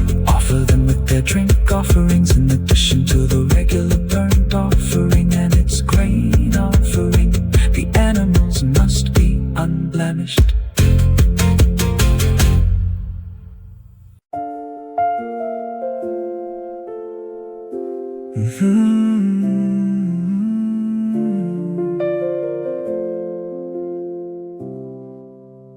On the first day of the 7th month, you are to hold a sacred assembly, and you must not do any regular work. This will be a day for you to sound the trumpets as a pleasing aroma to the Lord. You are to present a burnt offering of 1 young bull, 1 ram, and 7 male lambs a year old, all unblemished, together with their grain offerings of fine flour mixed with oil. 3/10 of an ephah with the bull, 2/10 of an ephah with the ram, and 1/10 of an ephah with each of the 7 male lambs. Include 1 male goat as a sin offering to make atonement for you. These are in addition to the monthly and daily burnt offerings with their prescribed grain offerings and drink offerings. They are a pleasing aroma, an offering made by fire to the Lord. On the 10th day of this 7th month, you are to hold a sacred assembly, and you shall humble yourselves. You must not do any work. Present as a pleasing aroma to the Lord, a burnt offering of 1 young bull, 1 ram, and 7 male lambs a year old, all unblemished, together with their grain offerings of fine flour mixed with oil. 3/10 of an ephah with the bull, 2/10 of an ephah with the ram, and 1/10 of an ephah with each of the 7 lambs. Include 1 male goat for a sin offering, in addition to the sin offering of atonement, and the regular burnt offering with its grain offering and drink offerings. On the 15th day of the 7th month, you are to hold a sacred assembly. You must not do any regular work, and you shall observe a feast to the Lord for 7 days. As a pleasing aroma to the Lord, you are to present an offering made by fire, a burnt offering of 13 young bulls, 2 rams, and 14 male lambs a year old, all unblemished, along with the grain offering of 3/10 of an ephah of fine flour mixed with oil, with each of the 13 bulls, 2/10 of an ephah with each of the 2 rams, and 1/10 of an ephah with each of the 14 lambs. Include 1 male goat as a sin offering, In addition to the regular burnt offering with its grain offering and drink offering. on the 2nd day, you are to present 12 young bulls, 2 rams and 14 male lambs a year old, all unblemished, along with the grain and drink offerings for the bulls, rams, and lambs according to the number prescribed. Include 1 male goat As a sin offering, in addition to the regular burnt offering with its grain offering. and drink offering. On the 3rd day, you are to present 11 bulls, 2 rams, and 14 male lambs a year old, all unblemished, along with the grain and drink offerings. for the bulls, rams, and lambs according to the number prescribed. Include 1 male goat As a sin offering, in addition to the regular burnt offering with its grain offering. and drink offering. On the 4th day, you are to present 10 bulls, 2 rams, and 14 male lambs a year old, all unblemished, along with the grain and drink offerings for the bulls, rams, and lambs according to the number prescribed. Include 1 male goat As a sin offering, in addition to the regular burnt offering with its grain offering. and drink offering. On the 6th day, you are to present 8 bulls, 2 rams, and 14 male lambs a year old, all unblemished, along with the grain and drink offerings for the bulls, rams, and lambs according to the number prescribed. Include 1 male goat As a sin offering, in addition to the regular burnt offering with its grain offering. and drink offering. On the seventh day, you are to present 7 bulls, 2 rams, and 14 male lambs, a year old, all unblemished, along with the grain and drink offerings, grain offerings, drink offerings, of peace offerings. So Moses spoke all this to the Israelites, just as the Lord had commanded him.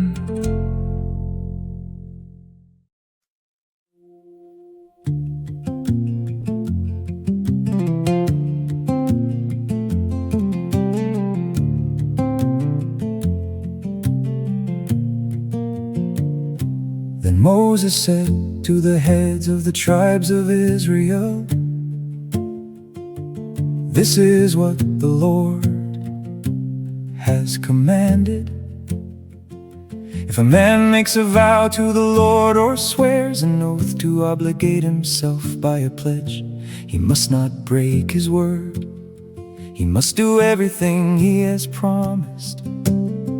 And if a woman in her father's house during her youth makes a vow to the Lord or obligates herself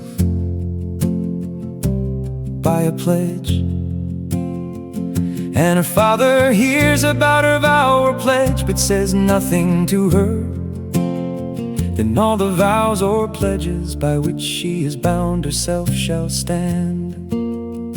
But if her father prohibits her on the day he hears about it, then none of the vows or pledges by which she is bound herself shall stand. The Lord will absolve her, because her father has prohibited her.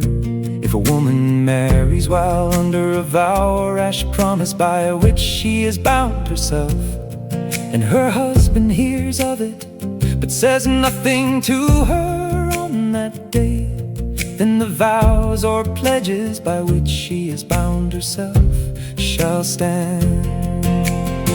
But if her husband prohibits her when he hears of it, he nullifies the vow that binds her, or the rash promise she has made, and the Lord will absolve her. Every vow a widow or divorced woman pledges to fulfill is binding on her. If a woman in her husband's house has made a vow or put herself under an obligation with an oath, and her husband hears of it but says nothing to her and does not prohibit her, then all the vows or pledges by which she has bound herself shall stand. But if her husband nullifies them on the day he hears of them, then nothing that came from her lips, whether her vows or pledges, shall stand. Her husband has nullified them, and the Lord will absolve her. Her husband may confirm or nullify any vow or any sworn pledge to deny herself. But if her husband says nothing to her from day to day, then he confirms all the vows and pledges that bind her. He has confirmed them because he said nothing to her on the day he heard about them. But if he nullifies them after he hears of them, then he will bear her iniquity. These are the statutes that the Lord commanded Moses concerning the relationship between a man and his wife, and between a father and a young daughter still in his home.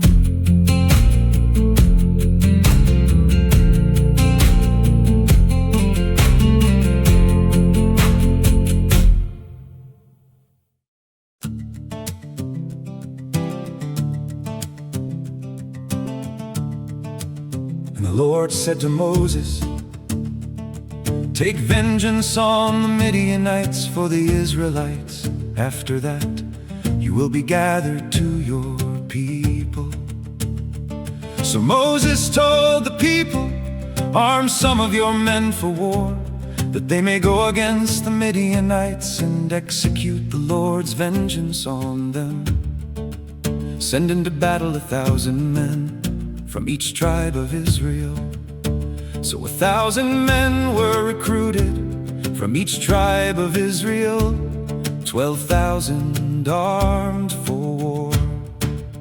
And Moses sent 1,000 from each tribe into battle, along with Phinehas, son of Eleazar the priest, who took with him the vessels of the sanctuary and the trumpets for signaling.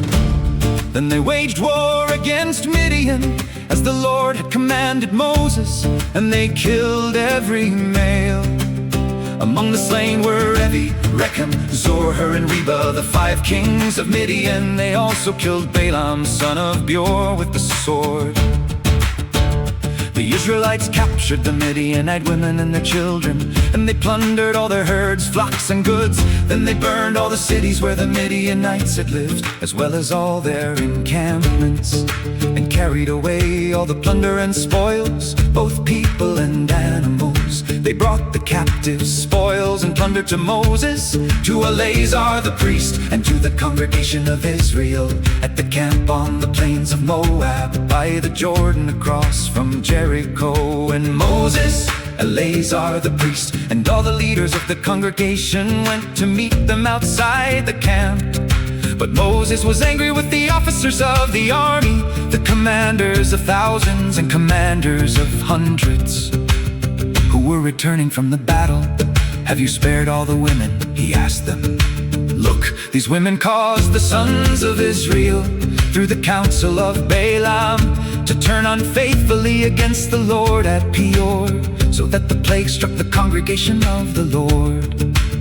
So now kill all the boys, as well as every woman who has had relations with a man, but spare for yourselves every girl who has never had relations with a man.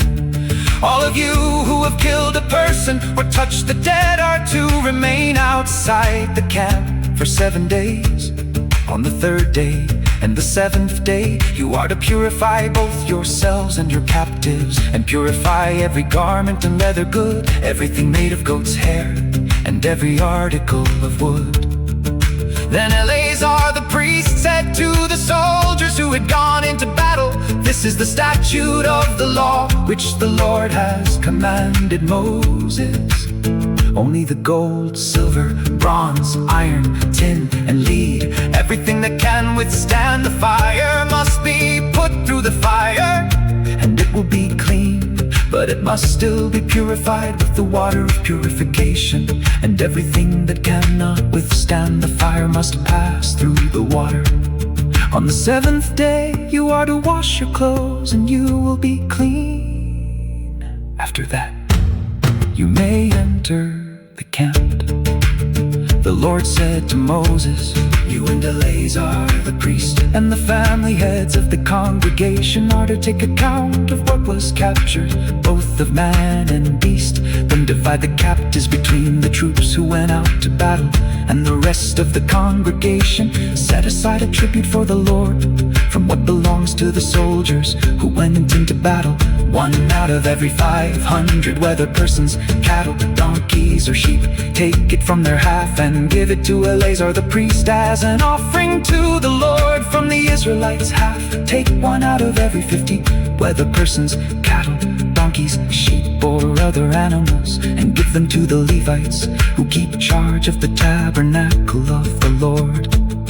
So Moses and Eleazar the priest did as the Lord had commanded Moses, and this plunder remained from the spoils the soldiers had taken: 675,000 sheep, 72,000 cattle, 61,000 donkeys, and 32,000 women who had not slept with a man. This was the half portion for those who had gone to war. 3 to 7, 500 sheep, including a tribute to the Lord of 65. 36,000 cattle, including a tribute to the Lord of 72. 3,500 donkeys, including a tribute to the Lord of 61 and 16.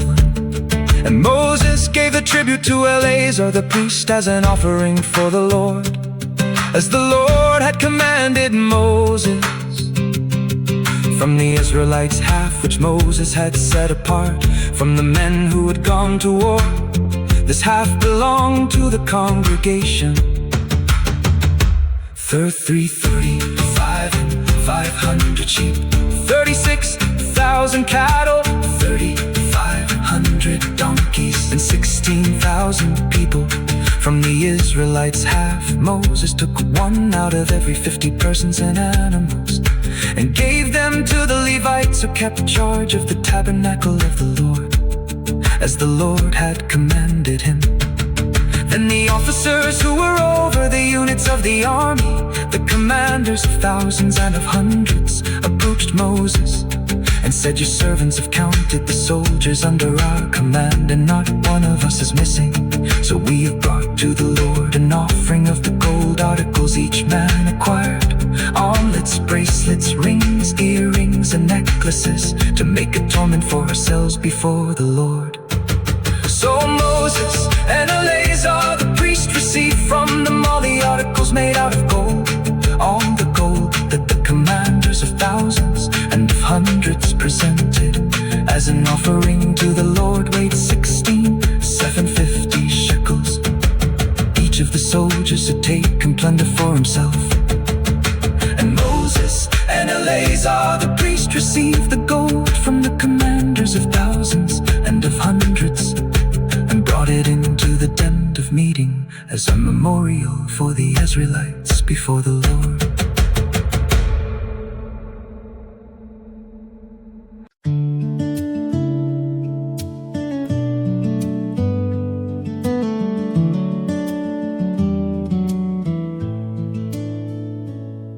Now the Reubenites and Gadites, who had very large herds and flocks, surveyed the lands of Jazer and Gilead, and they saw that the region was suitable for livestock.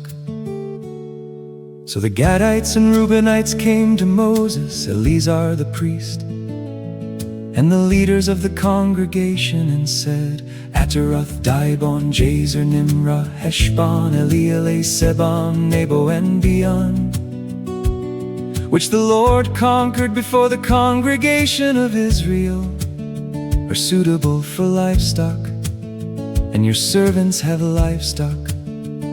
If we have found favor in your sight," they said, "let this land be given to your servants as a possession. Do not make us cross the Jordan." But Moses asked the Gadites and Reubenites, "Shall your brothers go to war while you sit here? Why are you discouraging the Israelites from crossing into the land that the Lord has given them? This is what your fathers did when I sent them from Kadesh Barnea to inspect the land. For when your fathers went up to the valley of Eshcol and saw the land, they discouraged the Israelites from entering the land that the Lord had given them. So the anger of the Lord was kindled that day, and he swore an oath, saying, "Because they did not follow me wholeheartedly, not one of the men 20 years of age or older who came out of Egypt will see the land that I swore to give Abraham, Isaac, and Jacob. Not one except Caleb son of Jephunneh the Kenizzite and Joshua son of Nun, because they did follow the Lord wholeheartedly." The anger of the Lord burned against Israel, and he made them wander in the wilderness 40 years, until the whole generation who had done evil in his sight was gone. Now behold, you, a brood of sinners, have risen up in place of your fathers, to further stoke the burning anger of the Lord against Israel. For if you turn away from following him, he will once again leave this people in the wilderness, and you will be the cause of their destruction. Then the Gadites and Reubenites approached Moses and said, "We want to build sheepfolds here for our livestock and cities for our little ones. But we will arm ourselves and be ready to go ahead of the Israelites until we have brought them into their place. Meanwhile, Our little ones will remain in the fortified cities for protection from the inhabitants of the land. We will not return to our homes until every Israelite has taken possession of his inheritance.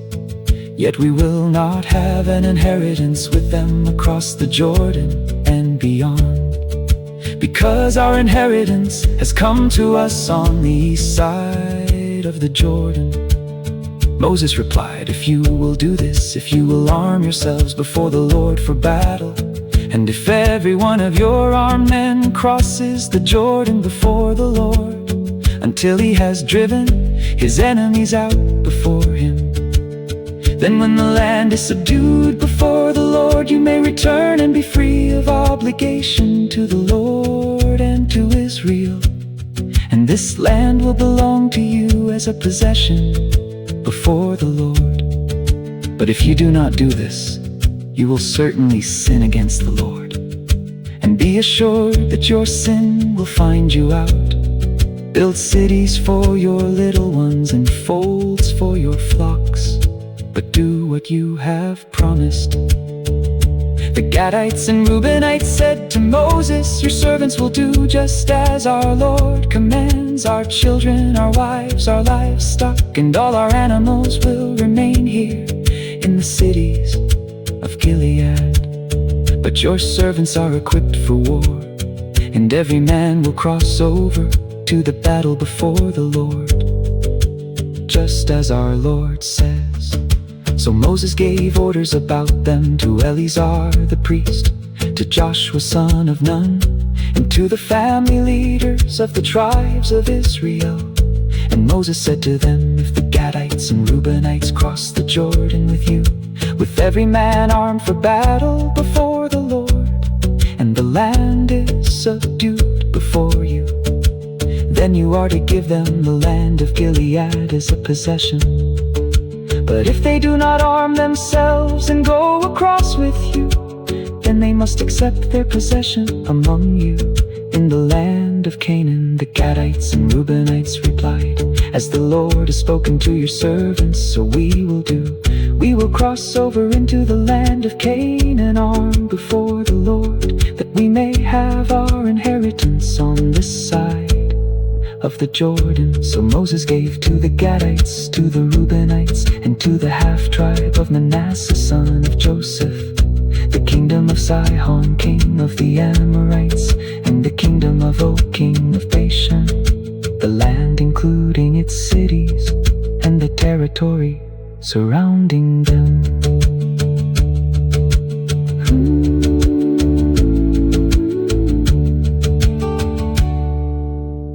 And the Gadites built up Dibon, Ataroth, Aror, Atrath, Shophan, Jazer, Jogbehah, Beth Nimrah, and Beth Haran as fortified cities, and they built folds for their flocks. The Reubenites built up Heshbon, Elealeh, Kiriathaim, as well as Nebo and Baal-meon, whose names were changed, and Sibmah. And they renamed the cities they rebuilt. The descendants of Machir son of Manasseh went to Gilead, captured it, and drove out the Amorites who were there.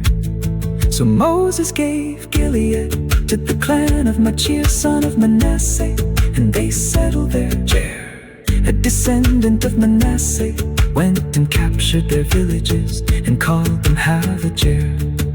And Noah went and captured Kenneth and its villages, and called it Nobel after his own name.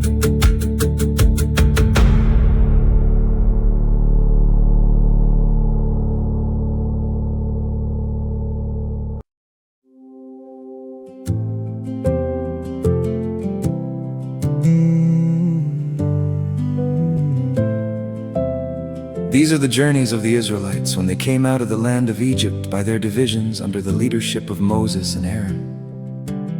At the Lord's command, Moses recorded the stages of their journey. These are the stages listed by their starting points. On the 15th day of the first month, on the day after the Passover, the Israelites set out from Rameses. They marched out defiantly in full view of all the Egyptians, who were burying all their firstborn, whom the Lord had struck down among them.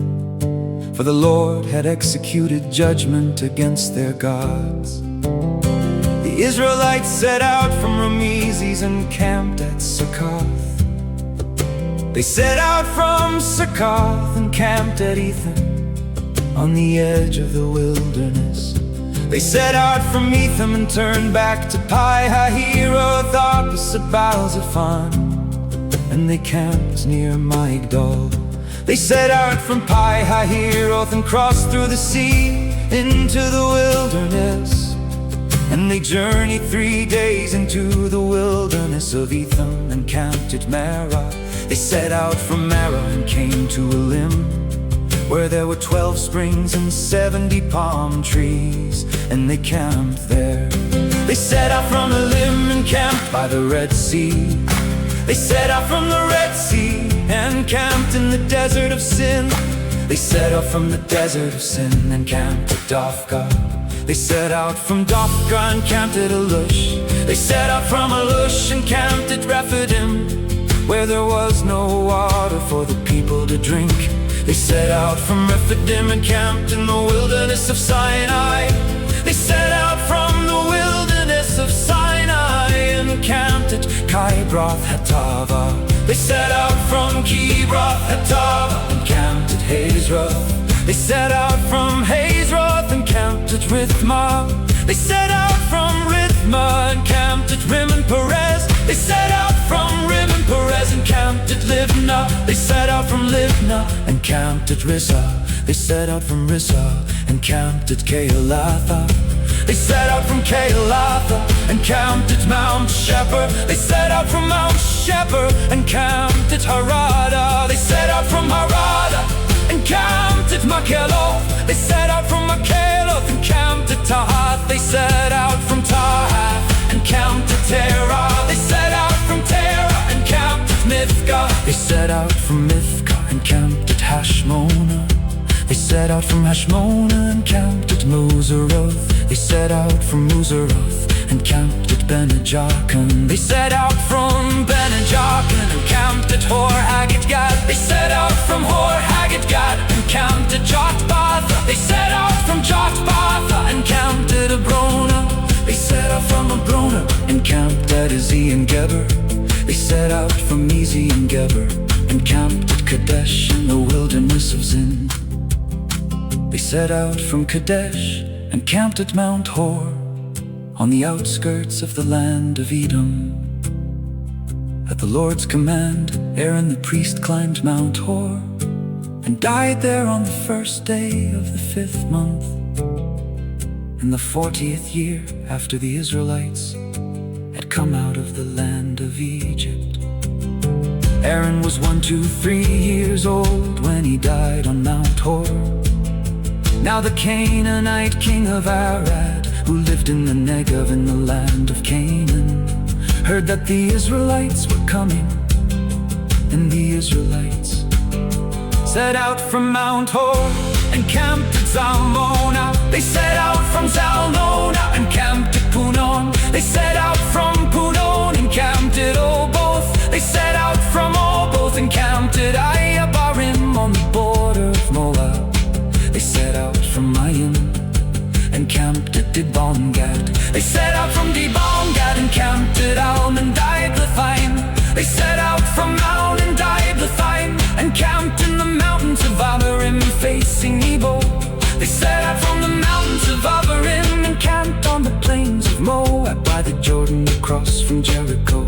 And there on the plains of Moab they camped by the Jordan, from Beth Jeshimoth to Abel-Shittim, on the plains of Moab by the Jordan across from Jericho.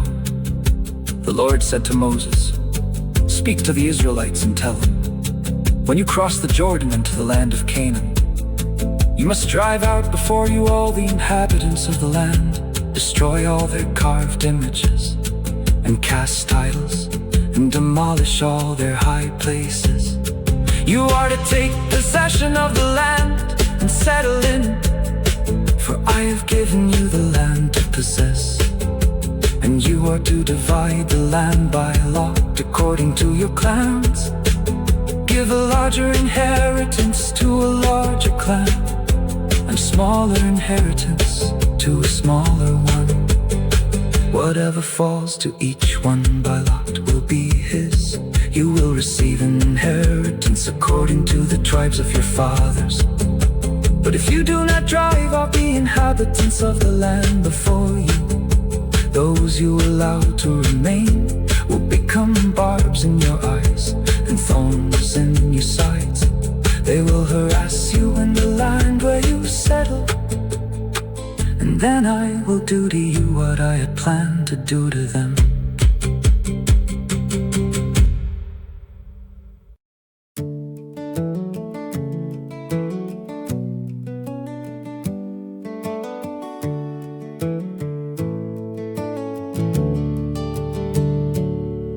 Then the Lord said to Moses, "Command the Israelites and say to them, when you enter the land of Canaan, it will be allotted to you as an inheritance with these boundaries. Your southern border will extend from the wilderness of Zin along the border of Edom on the east. Your southern border will run from the end of the Salt Sea, cross south of the ascent of Akrabim, continue to Zin, and go south of Kadesh Barnea. Then it will go on to Hazar Adar and proceed to Asmon, where it will turn from Asmon, join the brook of Egypt, and end at the sea. Your western border will be the coastline of the Great Sea. This will be your boundary on the west. Your northern border will run from the Great Sea directly to Mount Hor, and from Mount Hor to Lebo Hamath, then extend to Zedad, continue to Ziphron, and end at Hazar-Enan. This will be your boundary on the north. And your eastern border will run straight from Hazar-Enan to Shepham, then go down from Shepham to Riblah on the east side of Ain, and continue along the slopes east of the Sea of Chinnereth. Then the border will go down along the Jordan and end at the Salt Sea. This will be your land, defined by its borders on all sides. So Moses commanded the Israelites, apportion this land by lot as an inheritance. The Lord has commanded that it be given to the 9.5 tribes. For the tribes of the Reubenites and Gadites, along with the half-tribe of Manasseh, have already received their inheritance. These 2.5 tribes have received their inheritance across the Jordan from Jericho toward the sunrise. Then the Lord said to Moses, "These are the names of the men who are to assign the land as an inheritance for you: Eleazar the priest and Joshua son of Nun. Appoint one leader from each tribe to distribute the land. These are their names: Caleb son of Jephunneh from the tribe of Judah, Shemuel son of Ammihud from the tribe of Simeon, Elidad son of Chislam from the tribe of Benjamin, Buki son of Jogli, a leader from the tribe of Dan, Hananiel son of Ephod, a leader from the tribe of Manasseh, son of Joseph, Kemuel son of Shiftan, a leader from the tribe of Ephraim, Elizaphan son of Parnak, a leader from the tribe of Zebulun, Paltiel son of Azen, a leader from the tribe of Issachar, Ahihud son of Shelomi, a leader from the tribe of Asher, and Pedahel son of Ammihud, a leader from the tribe of Naphtali. These are the ones whom the Lord commanded to apportion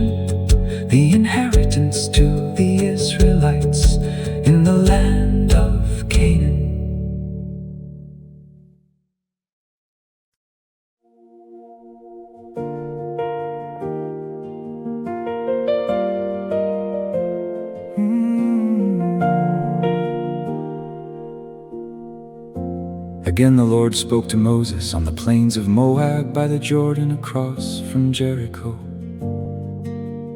Command the Israelites to give from the inheritance they will possess, cities for the Levites to live in and pasture lands around the cities. The cities will be for them to live in, and the pasture lands will be for their herds, their flocks, and all their other livestock. The pasture lands around the cities you are to give the Levites will extend 1,000 cubits from the wall on every side. You are also to measure 2,000 cubits outside the city on the east, 2,000 on the south, 2,000 on the west, and 2,000 on the north, with the city in the center. These areas will serve as larger pasture lands for the cities. 6 of the cities you give the Levites are to be appointed as cities of refuge, to which a manslayer may flee. In addition to these, give the Levites 42 other cities. The total number of cities you give the Levites will be 48, with their corresponding pasture lands. The cities that you apportion from the territory of the Israelites should be given to the Levites in proportion to the inheritance of each tribe, more from a larger tribe and less from a smaller one. Then the Lord said to Moses, "Speak to the Israelites and tell them, when you cross the Jordan into the land of Canaan, designate cities to serve as your cities of refuge, so that a person who kills someone unintentionally may flee there. You are to have these cities as a refuge from the avenger, so that the manslayer will not die until he stands trial before the assembly. The cities you select will be your 6 cities of refuge. Select 3 cities across the Jordan and 3 in the land of Canaan as cities of refuge. These 6 cities will serve as a refuge for the Israelites and for the foreigner or stranger among them, so that anyone who kills a person unintentionally may flee there. If, however, anyone strikes a person with an iron object and kills him, he is a murderer. The murderer must surely be put to death. Or if anyone has in his hand a stone of deadly size and he strikes and kills another, he is a murderer. The murderer must surely be put to death. If anyone has in his hand a deadly object of wood and he strikes and kills another, he is a murderer. The murderer must surely be put to death. The avenger of blood is to put the murderer to death. When he finds him, he is to kill him. Likewise, if anyone maliciously pushes another or intentionally throws an object at him and kills him, or if in hostility he strikes him with his hand and he dies, the one who struck him must surely be put to death. He is a murderer. When the avenger of blood finds the murderer, he is to kill him. But if anyone pushes a person suddenly, without hostility, or throws an object at him unintentionally, or without looking drops a heavy stone that kills him, but he was not an enemy and did not intend to harm him, then the congregation must judge between the slayer and the avenger of blood according to these ordinances.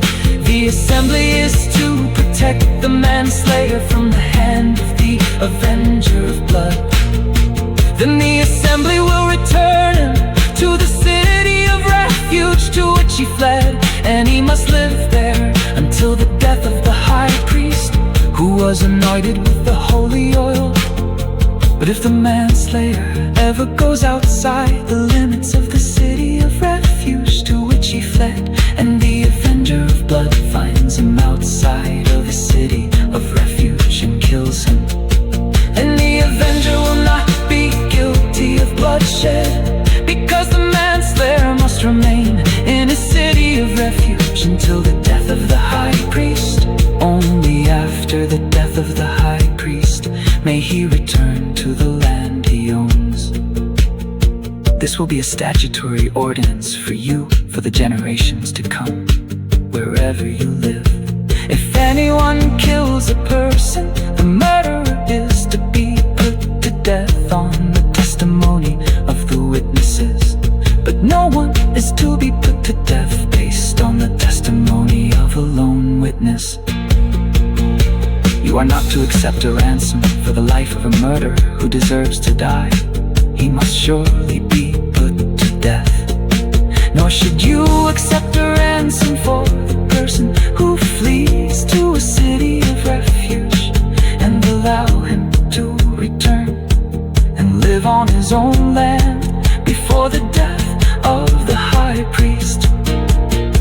Do not pollute the land where you live, for bloodshed pollutes the land, and no atonement can be made for the land on which the blood is shed, except by the blood of the one who shed it. Do not defile the land where you live in and where I dwell, for I, the Lord, dwell among the Israelites.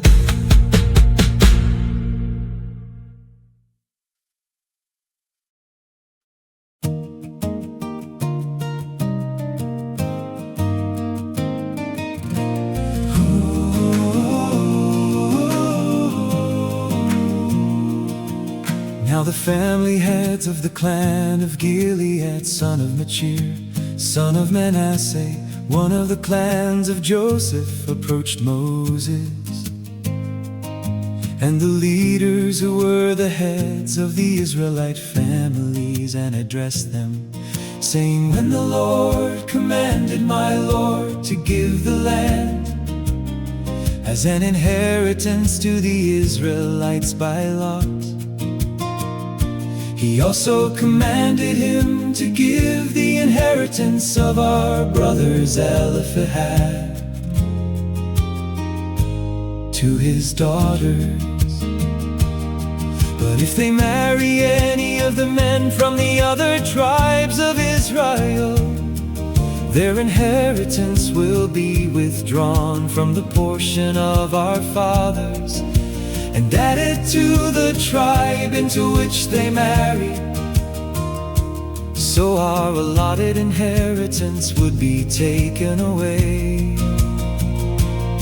And when the Jubilee for the Israelites comes, their inheritance will be added to the tribe into which they marry, and taken away from the tribe of our fathers.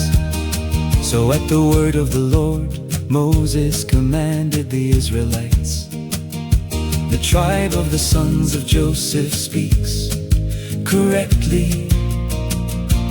This is what the Lord has commanded concerning the daughters of Zelophehad.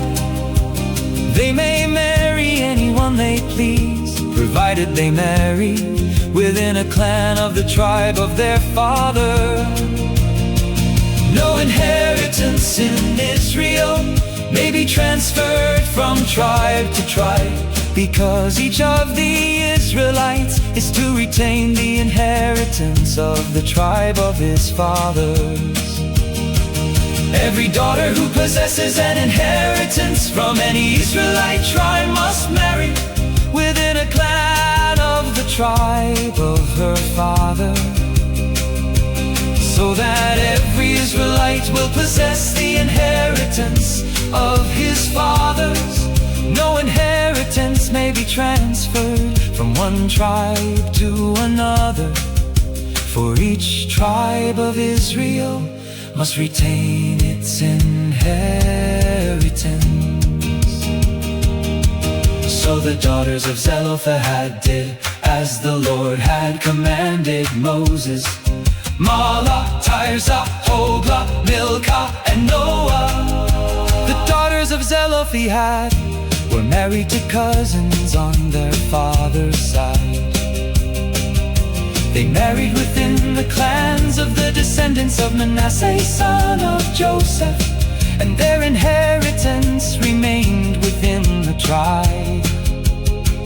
of their father's clan. These are the commandments and ordinances that the Lord gave the Israelites through Moses on the plains of Moab by the Jordan across from Jericho.